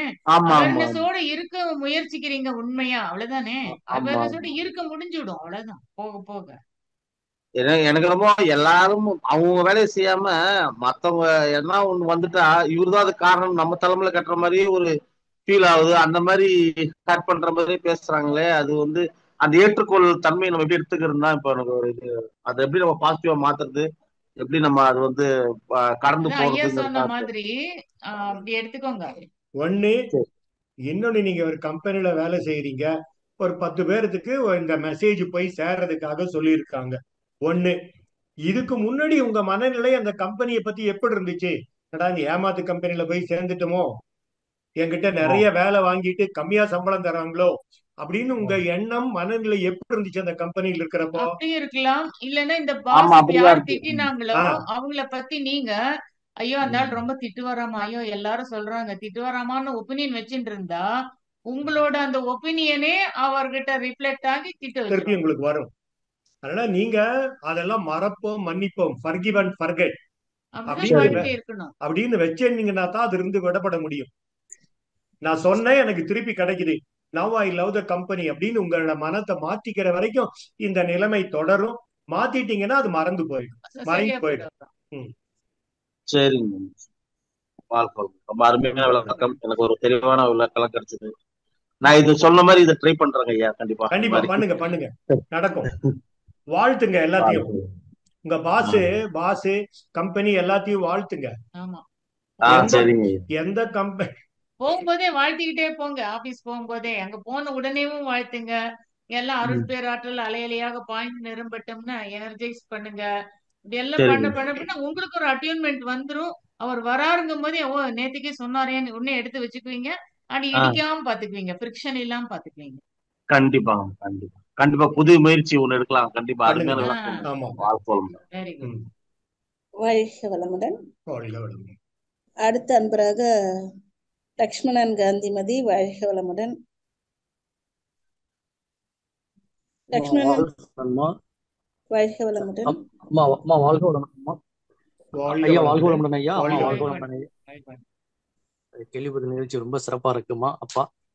அம்மா ஒரு பொதுவான ஒரு விஷயம், குடும்பங்கள்ல நம்ம கணவன் ரோல் பே பண்றோம், அண்ணன் தங்கச்சி உறவுகளோட அம்மாவோட அப்படி இருக்கிறப்ப நம்ம ஒரு அந்த எந்த ஒரு நிகழ்ச்சியா இருந்தாலும் நம்ம ஒரு ஏதோ நம்ம பேசுறோம், நல்ல விஷயத்துக்கு ஒரு விஷயங்களை எடுத்து சொல்றோம், அந்த நேரத்துல நம்மளுக்கு ஒரு கோபம் வருது, இல்ல ஏதோ ஒரு காரணத்தினால ஆசைப்படுறோம், இல்ல இப்ப இந்த இது கவலையா இருக்கட்டும், எண்ணங்களா இருக்கட்டும், இந்த மாதிரி இதெல்லாம் வந்து ஒருங்கிணைச்சு ஒரு பேலன்ஸ் பண்ணி கொண்டு போறதும், அதே மாதிரி மற்றவங்களோட குடும்பத்தாரோடைய எதிர்பார்ப்புகளை நம்ம நிறைவேற்ற மாதிரி உள்ள நான் நினைச்சேன் நீங்க செஞ்சிட்டீங்க அப்படிங்கிற ஒரு அந்த சூழல்ல நம்ம கொண்டு வர்றதுக்கும் நம்மள எப்போதுமே ஒரு எப்படி சொல்றது, ஒரு பிரிஸ்காவே அப்படி இருக்கிறதுக்கு உள்ள சூழலை அமைதி அடையணும்னு வச்சுக்கோங்க. உங்களுக்குள்ளார ஃபர்ஸ்ட் ஹார்மனி வரட்டும். பாடி மைண்டுக்கு ஹார்மனி, மைண்ட் எனர்ஜிக்கு ஹார்மனி, பாடி எனர்ஜிக்கு harmony, body mind and soul உங்களுக்குள்ளார ஒரு ஹார்மனி வந்துருச்சுன்னு வச்சுக்கோங்க. அப்போ you will start cooperating with others. அப்ப அங்கேயும் ஹார்மனி வர ஆரம்பிச்சிடும். உங்களுக்குள்ளேயே நீங்க டைம் வேஸ்ட் பண்ணிட்டு ஐயோ இவ்வளவு டைம் ஆயிடுச்சு, இப்போ ஒய்ஃப் காஃபி கொடுக்கல அதனாலதான் எனக்கு லேட் ஆயிடுச்சு அப்படின்னு don't put the blame on her. அது மாதிரி எல்லாம் தனக்குள்ளேயே ஹார்மனி இல்லாமல் தன் தவறே தெரியாமல் எல்லாம் இருக்கும் போதுதான் ரொம்ப இடிக்குது, ஒருத்தர் அட்ஜஸ்டே பண்ணிக்க முடியல. உங்களை நீங்க ஃபர்ஸ்ட் சரி பண்ணிட்டீங்கன்னா நீங்க கோஆபரேட் பண்ண ஆரம்பிச்சீங்க. பரவாயில்ல பரவாயில்லம்பீங்க. அப்போ நீங்க எப்ப இருக்கா நீங்க ரெடியா ரைட்டா இருக்கீங்களோ, பரவாயில்ல இன்னைக்கு ஒரு நாள் நான் வெளியில சாப்பிட்டுக்கிறேன் அப்படின்னு சாப்பிட்டா சொல்ல தோணும். பழைய மாதிரி திட்ட மாட்டீங்க. அது மாதிரி கொஞ்சம் கொஞ்சமா சேஞ்சஸ் வர வர ஒருத்தருக்கு ஒருத்தர் ஹார்மனி வர ஆரம்பிச்சு. புரியுதுங்கம்மா. நீங்க இப்ப உங்களுக்கு அந்த ஃபோக்கஸ் சூழல்ல பண்ணுங்க. வந்து அப்ப எனக்கு நான் ஃபோக்கஸ் பண்றதுக்கு நான் என்ன முயற்சி பண்ணணும்மா? என்ன தியானம் நான் ஃபோக்கஸ் பண்ணணும், பண்றேன் எக்ஸசைஸ் பண்ணணும், கண்டிப்பா பண்ணணும், அண்ட் தியானம் பண்ணணும். பண்ணிட்டு இன்ட்ராஸ்பெக்ஷன்ல உங்களோட வீக்னஸ் எதுன்னு கவனிச்சு மாத்திக்கிறதுக்கு ஒரு முயற்சி எடுங்க. ஐயா சுவாமிஜி சொன்ன மாதிரி புக்கில் கொடுத்த ஐடியாஸ் மாதிரி ப்ரொஃபஸர்கள் சொல்ற மாதிரி ஆசை சீரமைச்சு எண்ணத்தை ஆராய்ச்சி பண்ணி அப்படி கவலை ஒழிச்சு இப்படி எல்லாம் பண்ணிட்டே வந்தோம்னா நம்மளை மாத்திக்கிறோம்னு அர்த்தம். எண்ணம் சொல் செயல் ஒன்னா இருக்கணுங்க. ஒன்னா இருக்கணும். என்றதும் ஒன்னா இருக்கணும். எண்ணனபடி நீங்க சொல் சொல்லணும், அதேதான் அதே மாதிரி செய்யணும். எண்ணம் சொல் செயல்ல ஒன்னா இருந்துட்டீங்கனாலே எல்லா ப்ராப்ளமும் சால்வ் ஆயிடும். நீங்க யோசிக்கிறது ஒண்ணு, பேசுறது ஒண்ணு, செய்யறது ஒண்ணு, அதான் ப்ராப்ளமே வரும். என்ன வாயில நான் ஏதாவது இப்படி சொல்லிட்டான் கோச்சுப்பானோன்னுட்டு அப்போதைக்கு பாசிட்டிவா சாஃப்டா சரி சரிங்க சார் நான் பண்ணிடுறேன். ஆனா உள்ளுக்குள்ள ஐயோ என்னால முடியவே முடியாது அப்படின்னு நினைச்சுக்கிட்டு ஆனா சரிங்க சார் சொன்னாக்கா அங்கேயே முரண்பாடு வந்துருச்சு இல்லைங்களா உங்களுக்குள்ளாரையே. அது சொல்றாரு ஐயா. என்ன நான் செஞ்சா எனக்கு என்ன நல்ல வேலை வரப்போகுது, எப்பவுமே அப்படிதான் அப்படின்னு டக்குன்னு நீங்க மாத்திக்கிறீங்க. நல்லது விளையிறீங்க, ஆனா உடனே சொல்லுல செயல்ல மாத்திக்கிறதுனாலதான் ப்ராப்ளம். எண்ணம் சொல் செயல் ஒன்னா இருக்கிற மாதிரி பாத்துக்க. எது செய்ய முடியுதோ அதை சொல்லுங்க, அதை மட்டும் யோசிங்க. ஒரு லெவலுக்கு மேல ஓவரா நம்ம கையில இல்ல. முடிஞ்சதை செய்யறேன் அப்படின்னு சொல்லலாம் இல்லைங்களா. அது மாதிரி உங்களுக்குள்ள ஒரு கோஆர்டினேஷன் கொண்டு வாங்கன்னு. எங்க நீங்க ஸ்ட்ராங்கா இருக்கீங்களோ, எங்க வீக்கா இருக்கீங்களோ அதை நீங்க கவனிச்சுங்க. ஸ்ட்ராங்ல போக்கஸ் பண்ணுங்க, வீக்கை டெவலப் பண்றதுக்கு போக்கஸ் பண்ணுங்க. விட்டு வீக்னஸ் எங்க இருக்கோ அதை முயற்சி பண்ணி அதை மேல கொண்டு வர பாருங்க. ஆப்போசிட் பாசிட்டிவா யோசிக்கணும், அவ்வளவுதான். ரொம்ப சிறப்புங்கம்மா. அம்மா அப்பா ரொம்ப சிறப்பு. நன்றிங்கம்மா. வாய்ப்பு கொடுத்தமைக்கு வாழ்க வளமுடன். வாழ்க வளமுடன். வாழ்க வளமுடன். அடுத்த அன்பராக அருள்நிதி எஸ் வளர்மதி அவர்கள். வாழ்க வளமுடன். வாழ்க வளமுடன் அம்மா. இணைப்புக்கு நன்றி. கேக்குதுங்களா அம்மா? ஐயா அம்மா கேக்குதுமா. ஐயா வாழ்க வளமுடன். அம்மா வாழ்க வளமுடன். சொல்லுங்க. நான் வளர்மதி சென்னையில இருந்து பேசுறேன். எப்பவுமே உங்களுடைய ஸ்பீச் எனக்கு ஒரு இன்ஸ்பிரேஷனா இருக்கும், அது உங்களுக்கே தெரியும். நீங்க சொல்றதெல்லாம் நான் கேட்டு நடந்துட்டு இப்ப ரொம்ப சிறப்பாவும் இருக்கு. இப்பதான் ரீசெண்டா ஏபிடியும் போயிட்டு வந்தேம்மா. மிக்க மகிழ்ச்சி. எனக்கு ஒரு கேள்வி என்னன்னா, என் ஃப்ரெண்டு வந்து ஒரு குழந்தைய தத்து எடுத்தாங்க. இப்ப பாத்தீங்கன்னா நம்மளுடைய கருமைய மூலமா வர குழந்தைங்க வந்து அதாவது இன்பமோ துன்பமோ அவங்கவுங்க கருமையத்துல இருந்து போறதால அதை நம்ம அனுபவிக்கணும். அப்போ நம்ம தத்தெடுக்குன்ற பட்சத்துல அவங்களுடைய அந்த கர்மாசும் அவங்கள அம்மா அப்பாவை தாக்குங்களாமா? வாழ்க வளமுடன். இப்போ சுவாமிஜி இந்த தத்தெடுக்கிற விஷயத்துக்கு மென்ஷன் பண்ணியிருக்கிறாரு. புக்ல இருக்கான்னு எனக்கு தெரியாது, ஆனா நாங்கெல்லாம் பர்சனலா உட்காண்டெல்லாம் பேசும்போதெல்லாம் சொல்லியிருக்கிறாரு. யாரு வந்து அனாத ஆசிரமத்துல கொண்டு போய் குழந்தைய விடுவாங்க? தப்பு பண்ணி குழந்தை ஆயிடுச்சுன்னா வெளி உலகத்துக்கு தெரியக்கூடாதுன்னு அந்த 9 மாசமும் ஐயோ ஐயோ நம்மளை பார்த்தா என்ன நினைப்பாங்க அப்படின்னு ஒரு பயத்துல ஒரு கன்ஃபியூஷன்ல வாழறாவ. வயிற்றுல குழந்தைய வளர்த்துறா. அப்படி இருக்கிற குழந்தைய எங்கேயோ விட்டுட்டு அதை நம்ம வீட்டுக்கு எடுத்துட்டு வந்தா we are inviting troubles. அதனால அதை விட நீங்க அநாத ஆசிரமத்துக்கு போய் 100 குழந்தைக்கு சாப்பாடு ஊட்டுவாங்க, 100 குழந்தைக்கு படிக்கிறது. சப்போஸ் அந்த பொண்ணு வயிற்றுல குழந்தைய வச்சிருக்கிறப்போ பழி வாங்குற எண்ணத்தோடயே குழந்தைய வளர்த்திருந்தால், அப்ப அந்த குழந்தைய நீங்க எடுத்து வளர்த்துறப்ப பழி வாங்குற எண்ணத்தோட வளரும், ரெபலியன் சைல்டா இருக்கும். அதெல்லாம் கண்ட்ரோலே பண்ண முடியாது. நாங்க இருந்த அபார்ட்மெண்ட்லயே 4th ஃப்ளோர்ல ஒரு அம்மா அப்படித்தான் 5 நாள் குழந்தை அதை செலக்ட் பண்ணிட்டாங்க. அப்புறம் கொஞ்சம் வளர்ந்த உடனே தூக்கிட்டு வந்துட்டாங்க. ஆனா இது வளர்ந்த டீனேஜ் வரும்போது அவங்க பிராமின் ஃபேமிலி, இந்த பொண்ணு என்ன பண்ணிச்சு, சிகரெட் குடிக்கிறதும் பாய்ஸோட சுத்துறதும் கண்டிப்படி ஆயிட்டு அதுக்கு ஏண்டா இந்த குழந்தைய எடுத்துட்டு வந்தோம்னு ஆயிடுச்சு அவங்களுக்கு. அந்த மாதிரி எப்பவுமே தத்து எடுக்கிறதெல்லாம் அப்படியே எடுத்தாங்கன்னா உங்க கர்ம வினை அப்படி இருக்கு, அனுபவிக்கணும்னு இருக்கு, அவ்வளவுதான் அப்படின்னு நினைச்சுக்க வேண்டியதான். தத்து எடுத்த பின்ன ஒண்ணும் பண்ண முடியாது இல்லைங்களா. அதனால ஏத்துக்கிறதுக்கு ஐடியா கொடுக்குறாரு ஐயா. 20 வயசுல சொன்னோம், அப்பெல்லாம் விட்டுட்டாங்கம்மா. இப்போ 40 வயசை கடந்தாச்சு. இப்ப வந்து எடுத்துக்கிட்டு அவங்களால ஃபீஸ் கூட கட்ட முடியல. திருப்பூர்ல இருக்காங்க. அந்த பனியன் ஃபேக்டரி எல்லாம் ரொம்ப இதுவானதால ஃபீஸ் கூட கட்ட முடியல. ஏதோ நாங்க ஓரளவுக்கு ஹெல்ப் பண்றோம் ஃப்ரெண்ட்ஸுங்க. ஆனா வந்து இப்ப பாத்தீங்கன்னா அவங்களுக்கு ரொம்ப கஷ்டம் மேல கஷ்டம் மேல கஷ்டம் மேல வந்துகிட்டே. ஃபர்ஸ்ட் எல்லாம் நல்லா இருந்தா அவ. அது இப்ப ரொம்ப கஷ்டமா இருக்கு. பாக்குற எனக்கும் ரொம்ப கஷ்டமா இருக்கு. அதுதான் என்ன பண்றதுன்னே புரியல. அதுதான் அடுத்தவங்க எல்லாம் எவ்வளவு உதவ முடியும்? ஓரளவுக்கு தான். ஏதோ பணத்தை கொடுத்து உதவி பண்றீங்க. கருமையத்தில் இருக்கிற வினைப்பதிவு வர்றப்போ என்ன பண்ணுவீங்க? அதை தொடிக்க முடியாது. தொடிக்க முடியுமா? எனக்கு அவங்களும் மனவளக்கலையில இருக்கவங்க இருந்தாங்க. 10 இயர்ஸ் முன்னாடி விட்டுட்டேன் நாங்க. இப்போ அவங்களுக்கு ஹார்ட் ப்ராப்ளம் வேற வந்துருச்சு அவளுக்கு. இப்போ நான் திருப்பி சொல்லி இப்ப திருப்பி பயிற்சி எல்லாம் பண்ணிக்கிட்டு வராங்க. ரொம்ப கஷ்டமா இருக்கு. அதுதான்மா கேட்டேன். இந்த தியானம் தாமா நமக்கு ஒரே இது ஷாக் அப்சார்பர்.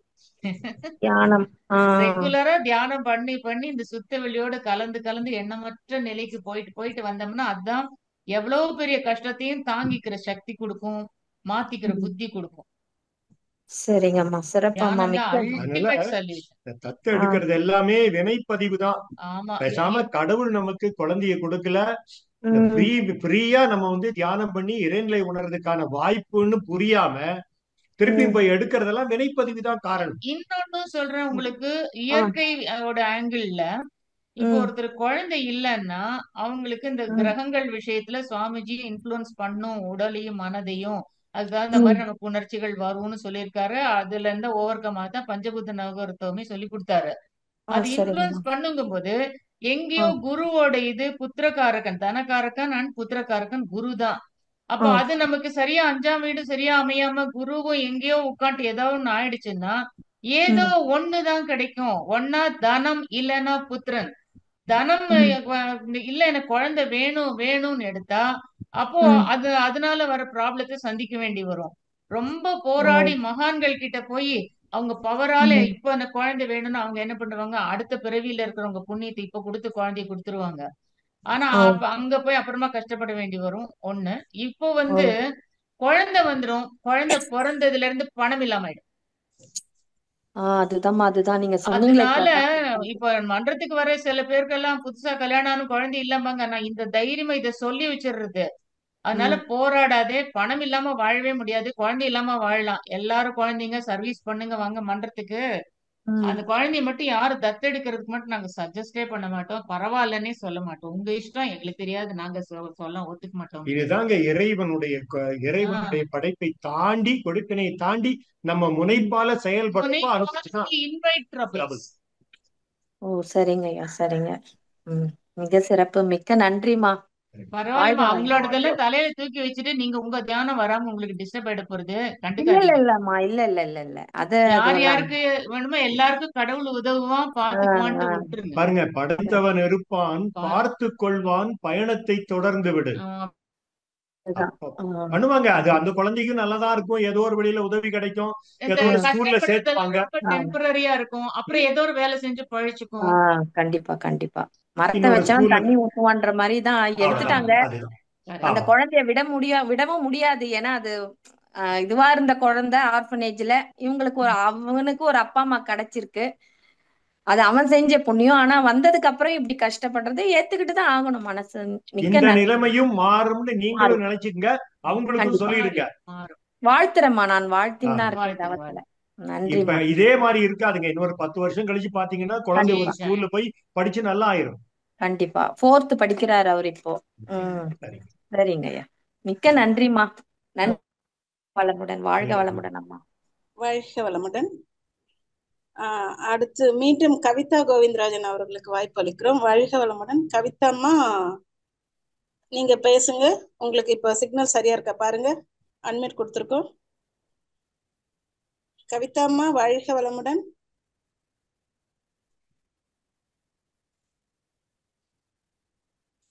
அம்மா பேசுங்க, மியூட் பண்ணிட்டாங்க. கவிதா அம்மா, வாழ்க வளமுடன், நீங்க பேசலாம். வாழ்க வளமுடன் அம்மா. வாழ்க வளமுடன். வாழ்க வளமுடன். கேக்குது அம்மா? நானும் மாட்டிட்டு இருக்கேன். இப்ப அவங்க என்ன கேட்டாங்களோ அதுலயே நான் இப்ப மாட்டிட்டு இருக்கேன். புரியுதுங்களா? புரியுது புரியுது. நான் பேச முடியாது, அதனால தனியா வந்து பேசுறேன். அவங்க என்ன சொன்னாங்களோ அதே கருத்துல நானும் மாட்டிட்டு இருக்கேன். ஒரு சரிம்மா, கர்மம் ஒண்ணு செய்யுங்க, ஒண்ணு நல்லா வேண்டிக்குங்க. தெரியாமல் நான் இந்த தவறை செஞ்சுட்டேன் முனைப்போட, இனி எனக்கு இதுல இருந்து தாண்டி வெளியே வர்றதுக்கு ஐடியா இறைநிலை கூட பொருள் பலம், மனவளம், நட்பு நலம் எல்லாம் கிடைச்சு தாண்டி போறதுக்கு உதவி இருக்கட்டும்னு கேட்டுக்குங்க இறைவனை, இயற்கையை கேளுங்க. ஒரு கர்மாவை தேடி இப்ப 4 கர்மாவை நான் அனுபவிக்கிறேன். ஓ, ஒண்ணு போய் அது போய் இன்னொன்னு இட்டுன்னு வந்து அதுக்கு 2 போய் இப்ப 4 அனுபவிக்கிறேன். அது உங்களுக்கு புரிஞ்சிருச்சுல, எப்போ இருக்கா உங்களோட கஷ்டம் இதனாலன்னு காரணம் தெரியுதோ அப்போ கொஞ்சம் டீட்டாச்டா இருந்தாதான் காரணம் தெரியும். இதுல இருந்து சீக்கிரம் உங்களுக்கு கிடைக்கும் விடுதலை. இதை நல்லா புரிஞ்சுக்கிட்டீங்கன்னா நீங்க அதுல இருந்து வெளியே வந்துடலாம். இப்ப பிரச்சனைக்குள்ள இருக்கும்போது யாருக்குமே பிரச்சனை தெரியாது, ஏன்னு காரணம் தெரியாது. இப்போ நம்ம காம்பவுண்ட் வால் வந்து நம்ம கண்ணு லெவலுக்கு இருக்குன்னா அதுக்கு அந்த பக்கம் என்ன இருக்குன்னு நமக்கு தெரியாது, அதுக்கு மேல கொண்டு போகும்போது தான் தெரியுது இல்லைங்களா? அது மாதிரி விளையாடும் போது கூட 2 பேர் விளையாடுறவங்களுக்கு தெரியாது அவங்க மிஸ்டேக், தள்ளி நின்று பாக்குறவங்களுக்கு தெரியும். அந்த மாதிரி நீங்க டீடாச் பண்ணிட்டதுனாலதான் உங்களுக்கு அடையாளம் தெரிஞ்சிருக்கு. நானும் இதே மாதிரி கஷ்டத்துல மாட்டிட்டு இருக்கேன்ட்டு. எப்போ உங்களுக்கு கஷ்டம் அடையாளம் தெரியுதோ அதுல இருந்து எப்படி வெளியில வருதுன்னு ஐடியா தெரியும். Don't worry. அதுல இருந்து வரவே முடியல இப்போ என்னால. ஆனா ஏத்திட்டு மாத்திட்டு சும்மா போயிடலாமா? நமக்கு மாத்த முடியாதத விட்டுற வேண்டியதுதான். நீங்க வர முடியலன்னு சொல்ற வரைக்கும் வர முடியாதுதான், வர முடியும்னு உங்க எண்ணத்தை முதல்ல மாத்துங்க. இந்த உலக பிரச்சனை தீரணும்னு நினைக்காதம்மா, ஞானம் அடையணும், இறைவனை உணரணும் மட்டும் செட் பண்ணு. இறைவனை உணரணும்னு செட் பண்ணு. அப்ப இந்த துன்பம் எல்லாம் என்ன பாடம் கற்பிக்குது நமக்கு? இந்த உலகம் பொய், இத நம்பாதே, எந்திரி அப்படிங்குது நம்மள. ஞானம் அடையணும், இறைவனை உணரணும் மட்டும் செட் பண்ணிக்கோ. சரிங்கம்மா, நல்லதுங்கம்மா.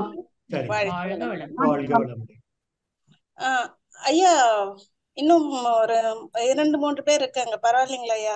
பரவாயில்ல. நன்றிங்க ஐயா, வாழ்க வளமுடன். அடுத்த அன்பராக மீண்டும் பிரேமலதா பால்ராஜ் அவர்களை அழைக்கிறோம். வாழ்க வளமுடன். பிரேமலதா அம்மா, அட்மிட் பண்ணிக்கோங்க. வாழ்க வளமுடன் அம்மா. சாரி அம்மா, முன்னாடி போன் வந்துருச்சுமா, அதனால அட்டன் பண்ண முடியாம போயிடுச்சு. வாழ்க வளமுடன் ஐயா. வாழ்க வளமுடன். வாழ்க வளமுடன். சொல்லுங்க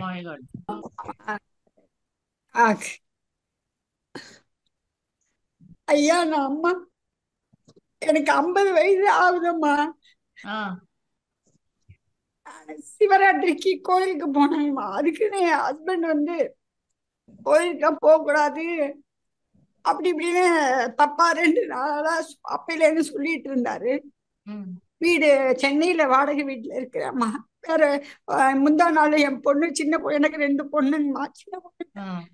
உங்க அம்மாவோட நடவடிக்கை சரியில்லை, 4 வருஷம் தான்மா ஆகுது சென்னை வந்து, நடவடிக்கை சரியில்லை, அதனால வேற வீடு பார்த்து போகணும், கோயிலுக்கு போறேன், யோகா கிளாஸ் போறேன்னு எங்க போயிட்டு வந்துட்டு இருக்கா, அதனால வீடு மாத்தணும்னு சொல்லியிருந்தாரு. பாப்பா நேற்று நைட்டு சொன்னுச்சு. சரி நைட்டு கேட்கலான்னு பார்த்தேன் நான். அப்புறம் சரி லேட்டா வந்தாங்கன்னு கேட்காம விட்டுட்டேன். அப்புறம் காலையில திரும்ப பெரிய பாப்பாட சொன்னாரு. நான் இந்த மாதிரி சொல்ற வேலை வச்சுக்காதீங்க, எனக்கு 50 வயசு ஆகுது, எனக்கு தெரியும், நான் வந்து எப்படி இருக்கணும் தெரியும், கோயிலுக்கு போனேன், நீங்க கேமரா இருக்கு வந்து செக் பண்ணிக்கோ அப்படின்னு சொல்லி சொன்னாங்கம்மா. சொன்ன பிறகு அவரு அது என்னன்னு பேசினாருங்கம்மா. இப்போ வந்து எனக்கு 2 பொம்பளை பிள்ளைங்க, கல்யாணம் பண்ற வயசுல இருக்காங்க, அலைன்ஸ் பார்த்துட்டு இருக்கேன். இப்ப நான் என்ன பண்றதுன்னு எனக்கு ஒண்ணுமே புரியல. காலையிலதான் சண்டை நடந்துச்சுங்கம்மா. செத்துடலான்னு எனக்கு தோணுதும்மா. அப்படி எல்லாம் பண்ணக்கூடாது, அது சொல்யூஷன் அல்ல. 2 பொண்ணுங்க இருக்கும்போது இந்த மாதிரி கொஞ்சம் நம்பிக்கை இல்லாம நெகட்டிவா பொறுப்பு இல்லாத ஒரு அப்பாவா இருக்கும்போது இந்த பொண்ணுங்களை நல்லா பாத்துக்குவாருன்னு சொல்ல முடியாது. யாருக்கு வேணா அவசரமா கல்யாணம் பண்ணி கொடுத்துருவாரு, அப்படிலாம் பண்ணக்கூடாது, உடம்பெல்லாம் விடக்கூடாது. அது பிரயோஜனம் இல்ல, அது சொல்யூஷன் அல்ல. நீங்க சரி உங்களுக்கு பிடிக்காத நான் செய்ய மாட்டேன்னு சொல்லிடுங்க, கோயிலுக்கு போகாதீங்க. அங்க போனாதான் கடவுள்னு நீங்க நினைக்கிறது உங்களுக்கு தெய்வம்னு சுவாமிஜி சொல்லி கொடுத்துட்டாருல்ல. உட்கார்ந்த இடத்துல பிரபஞ்சம் எல்லாம் தாண்டி துரியாதீதம் பண்ண சொல்லி கொடுத்தாச்சுல்ல. அதுக்கு மேல என்ன வேணும் உங்களுக்கு? ஞான தீட்சை எடுத்த பின்ன இந்த அஞ்ஞானமான செயலை செஞ்சு வீட்டுல குழப்பத்தை உண்டாக்கிக்கலாமா நீங்க? ஒரு அதனால நாள் தான்மா போனேன், ஒரே ஒரு பரவாயில்ல, நாள் தான் இப்போதைக்கு போனேன். அதை பெருசுபடுத்தாதீங்க. கொஞ்ச நாள் ஆனா மறந்துரும், மறக்கட்டும்னு நினைச்சுக்கோங்க. ஆனா நீங்க அவரை பத்தி நெகட்டிவா யோசிச்சீங்கன்னா அவர் திரும்ப திரும்ப ஜாஸ்தி ஆகும் அவரோட நெகட்டிவிட்டி. ஏன்னா அலை இயக்கத்தை புரிஞ்சுக்கோங்க. Flash, reflection, refraction, penetration, interaction, சிதறுதல், மோதுதல், பிரதிபலித்தல் சொல்லுவாங்க இல்லைங்களா? அது மாதிரி ஆமாங்க. ஊடுருவுதல்னு உங்க எண்ணம் அலை அவருக்குள்ள ஊடுருவி அந்த நெகட்டிவே திரும்ப திரும்ப வரும். அதனாலயே நம்ம திட்டுறவங்களையும் வாழ்த்தணும்னு சொல்றது. அதனால வாழ்த்திட்டே இருங்க. இல்ல உங்களுக்கு பிடிக்காது, இனிமேல் நான் செய்ய மாட்டேன். இப்ப நான் நினைச்சேன் கோயிலுக்கு தானே போறேன், ஒண்ணும் நினைச்சுக்க மாட்டீங்க அப்படின்னு நினைச்சேன்னு சும்மா பணிஞ்சு பேசிருங்க. நம்ம பணிஞ்சதுனால ஒன்னும் எங்கேயும் வலிக்காது. We don't lose. நம்ம மசில் ஒன்னும் ஒரு 5 கிலோ 1 கிலோ கூட குறைய போறது இல்ல. கவலையப்படாதீங்க. பரவாயில்லன்னு மன்னிப்பு கேளுங்க. நீங்க அப்பா சொல்றபடியே சொன்னது இருந்துக்கிறேன். அப்பா சொன்னதுனாலதாம்மா எனக்கு ரொம்ப கோவம் வந்துருச்சு. இல்ல அது கோவம் வந்து ரியாக்ட் பண்ணிட்டாமா அந்த வார்த்தையை அப்புறமா நாமளும் எடுக்க முடியாது. நீ அப்படி சொன்னியேம்பாங்கல்ல. அதனால இப்போ 2 பொண்ணுங்களெல்லாம் வச்சுட்டு இருக்கோம். இப்ப கொஞ்ச நாளைக்கு அவர் பேச வராருனாக்கா நீங்க சும்மா ஜிப்பு போட்டு பூட்டு போட்டுட்டு சும்மா இருங்க. ஒன்னும் ரியாக்ட் பண்ண வேண்டாம். ஏன்னா வாயை திறந்து நல்லது தானேன்னு சொல்ல ஆரம்பிச்சா அது நெவர் எண்டிங். ஒண்ணுல இருந்து ஒண்ணு வேணும்னு அவங்க அதை பிடிச்சிட்டு இன்னொன்னு சொல்ல அசிங்கமாயிடும். வேண்டாம், ஒன்னும் சொல்ல மாட்டேன்னு பொறுத்துக்கோங்க. பொறுத்தார் பூமி ஆழ்வார். அதனால 2 பொண்ணுங்க இருக்கு, கல்யாணத்துக்கு பாக்குற வழியை மட்டும் பாருங்க. அவருக்கு பிடிக்காததை செய்ய போகாதீங்க. நமக்கு ஏதோ ஒரு பாவம் இருக்கு அதனால இப்படி அமைஞ்சிச்சுன்னு நினைச்சு எடுத்துட்டு சும்மா இருங்க. சரி. சரிங்களா? வாழ்க வளமுடன். தவறான முடிவு ஒண்ணு எடுக்கக்கூடாது. சரி. சரிம்மா, வாழ்க வளமுடன். வாழ்க வளமுடன். வாழ்க வளமுடன். அம்மா சொன்னதை கண்டிப்பா கேட்பாங்கன்னு நினைக்கிறேன். வாழ்க வளமுடன். அடுத்த அன்பராக ஆறுமுகம் ஞானம் அவர்களை அழைக்கிறோம். வாழ்க வளமுடன். அன்மியூட் பண்ணிக்கோங்க. வாழ்க வளமுடன் அம்மா, நன்றி வாய்ப்பு. வாழ்க வளமுடன். சத்தியமூர்த்தி தம்பதிகளுக்கு எனது வாழ்த்துக்கள். நான் இந்தியா ஐயாருக்கு வரும்போது ஐயாண்ட ஸ்பீச் கேட்டேன். நான் நீங்க அந்த சினந்த வருஷத்துல ஏடிஎஸ் வேக்சின் பற்றி அட்ஜஸ்ட்மெண்ட் அது நல்லா. எனக்கு ஒரு டவுட் ஐயா, இப்ப மனித இனத்துக்கு எப்படி அந்த மாமிசம் சாப்பிடுற தன்மை வந்தது என்றதை பற்றி சொல்லுவீங்க ஐயா? சுவாமிஜி சொல்லுவாரு, மனிதன் எங்க இருந்து வந்தான்? ஒரு மிருகத்துல இருந்து தானே வந்திருக்கான் இல்லைங்களா? அப்படி மிருகத்துல இருந்து வந்ததுனால அந்த மிருகம் ஒண்ணு தின்னு அந்த பழைய பழக்கமே தவிர அப்போ ஒன்னும் அவைலபிள் இல்ல. அதனால சரி எதையோ தின்னு வாழ்ந்தான். கருமைய பதிவுனாலையும் சூழ்நிலைனாலையும் தின்னான். ஆனா போக போக நல்ல தாவரங்களை எல்லாம் விளைய வைக்கிறதுக்கு பயிர் செய்ய நல்லா பழகிட்டான். இவ்வளவு பழகி இவ்வளவு வாய்ப்பு வசதிகள் வந்த பின்ன திரும்பவும் அந்த பழைய மிருக பதிவு வேணுமா? இன்னொரு உயிருக்கு துன்பம் கொடுத்து துடிக்க துடிக்க இது பண்ணிட்டு அதை போய் நான் உணவா கொள்ளணுமா அப்படின்னு உங்களை நீங்களே நிறைய கேள்வி கேட்டுட்டீங்கன்னா விட முடியும். இந்த ஆன்மீக பயிற்சிக்கு வந்து இன்னொரு உயிருக்கு துன்பம் தரமாட்டேன் அப்படிங்கிற என்னைக்கு அந்த உள்ள உணர்வா வருதோ அப்போ விட்டுருவோம். அது வரைக்கும் நீங்க என்ன பண்ணாலும் ஆசை வந்து அந்த பல உணவுகளை தின்று சுவைத்து அனுபவங்கள் திருப்பி திருப்பி இழுக்கதான் செய்யும். தெளிவு வராம நீங்க மத்தவங்களை மாத்த முடியாது. உணவுலதான் நிறைய வெரைட்டி இருக்குது, நல்லா இருக்குது, உடம்புக்கு நல்லது, உயிர் உள்ள உணவு. இதெல்லாம் இத சாப்பிடணும். நீங்க உங்க மனசே உங்ககிட்டே நீங்களே பேசிக்கணும். இதனால எல்லாம் என்ன ஆகுது அப்படி இப்படின்னு அனலைஸ் பண்ணணும். அந்த மிருகப்பதிவு அன்னைக்கு பண்ணின தவிர மீண்டும் அதையே செய்யறோம், அவ்வளவுதான்ங்கிறாரு சுவாமிஜி. அதுல இருந்து வெளியில வந்து மனிதன் அப்புறம் உயர்ந்த மனிதனாகி அப்புறம் தானே இறைவனாக முடியும். அதுக்குதான் இந்த இரண்டொழுக்க பண்பாடு சொல்லி கொடுத்தாருங்க. நான் என்னுடைய வாழ்நாளில் யாருடைய உடலுக்கும் மனதுக்கும் துன்பம் தரமாட்டேன், துன்பப்படுவோருக்கு என்னால் முடிந்த உதவிகளை செய்வேன். அது முதல்ல 5 ஒழுக்க பண்பாடா எழுதி கொடுத்தாரு. நான் என்னோட உழைப்பின் மூலமே வாழ்க்கையை நடத்துவேன். நல்லா அதுல ஒண்ணு உணவுக்கு உயிர் கொள்ளாமை வேண்டும் சொல்லியிருக்கிறார் சுவாமிஜி. சுவாமிஜி இதை எக்ஸ்பிளைன் பண்ணியிருக்கிறாரு எப்படி அப்படி வந்தது இந்த மாதிரி பழக்கம். மிருகப்பதிவு தான் நமக்கு வந்தது. இப்ப இவ்வளவு வாய்ப்பு வசதி வந்த பின்ன திரும்ப அதை செய்ய வேண்டியது இல்லையே. மிருக பதிவுகள் எல்லாம் விட்டு தாண்டி வரத்தானே வேணும். விளங்குதம்மா. அந்த மிருகப்பதிவுன்னு சொல்லிக்கமா அந்த குரங்குலேயும் தானே மனிதன் வந்தானு. குரங்கு வந்து தாவரத்தை தானே சாப்பிடுறது. அது எப்படி இல்ல, குரங்குக்கும் முதல்ல இன்னொரு மிருகத்துக்கும் ஆன செக்ஸ் ஆகி அது வந்ததுதான். அப்புறம் கொஞ்சம் கொஞ்சமா அது இம்ப்ரூவ் ஆகி ஆகி ஆகி இந்த மனித வந்து இப்படி இம்ப்ரூவ் ஆயிருக்கு. இல்ல இப்ப பாருங்க, மனிதன் வந்து எப்போ தான் உணர்றானோ தனக்கு ஒரு அடிபட்டா வலிக்குதுங்கிறது, இன்னொரு உயிருக்கும் அடிபட்டா வலிக்குங்கிற உணர்வு எப்ப வருதோ அப்பதான் விடுவானுங்க. அதானே.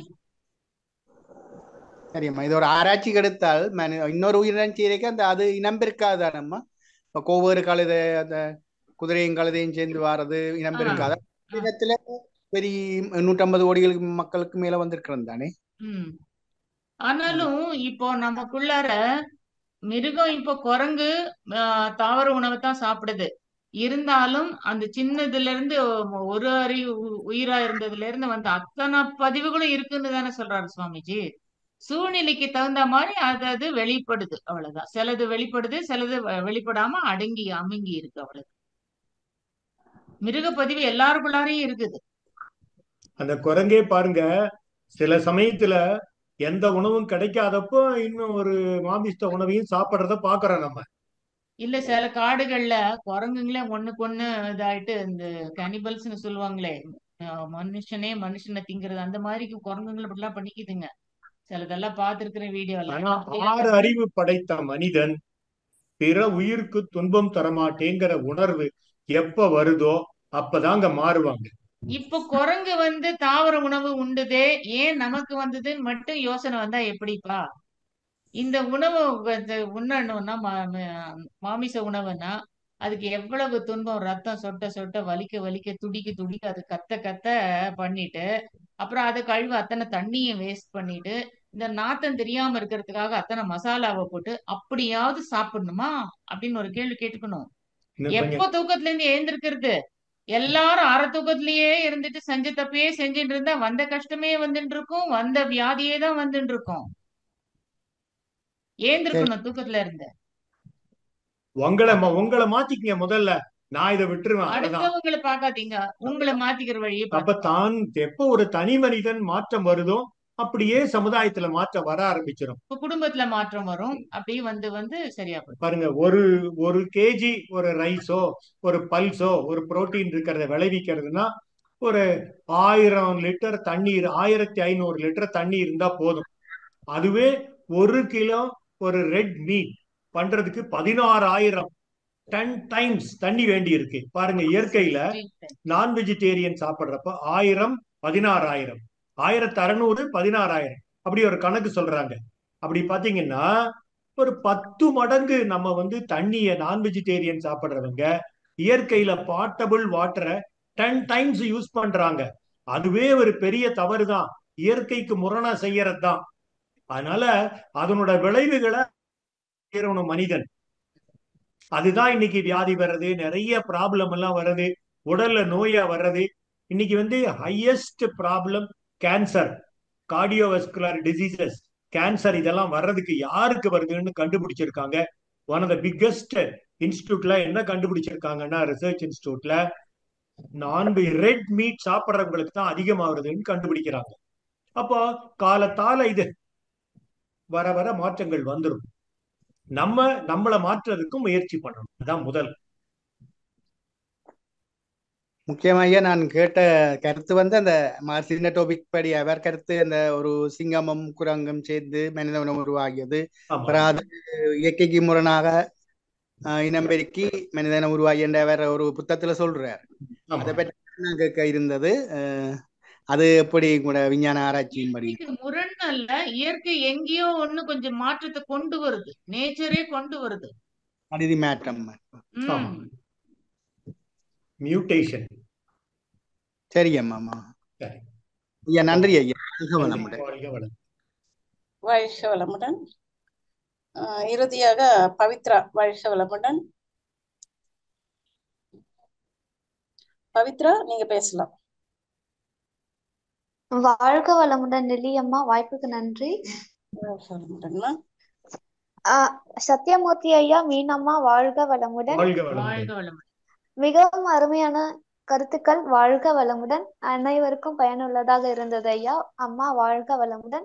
உங்களுடைய தொண்டு மேல்மேலும் சிறக்க வாழ்க வளமுடன். அருட்பேராற்றல் கருணையினால் உடல் நலம், நீலாயுள், நிறைச்செல்வம், உயர்ப்புகள், மெய்ஞானம் ஓங்கி வாழ்க வளமுடன், வாழ்க வளமுடன், வாழ்க வளமுடன். உங்களுடைய தொண்டு மேல்மேலும் சிறக்க வாழ்க வளமுடன். வாழ்க வளமுடன். வாழ்க வளமுடன். ஏதாவது கேட்கணுமாமா? உங்களுடைய வாழ்த்துக்காக தான் வாழ்க வளமுடன். சரி, நீங்களும் உங்கள் அன்பு குடும்பமும் உடல் நலம், நீளாயுள், நிறை செல்வம், உயர்ப்புகள், மெய்ஞானம் பெற்று வாழ்க வளமுடன். வாழ்க வளம். அருட்பேராற்றல் எப்பொழுதும் உனக்கு உற்ற துணையாயிருந்து பாதுகாப்பாயிருந்து வழி நடத்துமாக. வாழ்க வளமுடன். வாழ்க வளமுடன். நன்றி அப்பா, அம்மா வாழ்க வளமுடன். லிலியம்மா வாழ்க வளமுடன். எந்த ஊர்ல இருந்து பேசுறமா? குடியாத்தம் பவித்ரா ஐயா. ஓகே, நல்லா இருக்கீங்களா ஐயா? நல்லா இருக்கேம்மா. வாழ்க வளமுடன் ஐயா. வாழ்க வளமுடன். வாழ்க வளமுடன்மா. வாழ்க வளமுடன். ஐயா நிறைவு செய்து கொள்ளலாமா?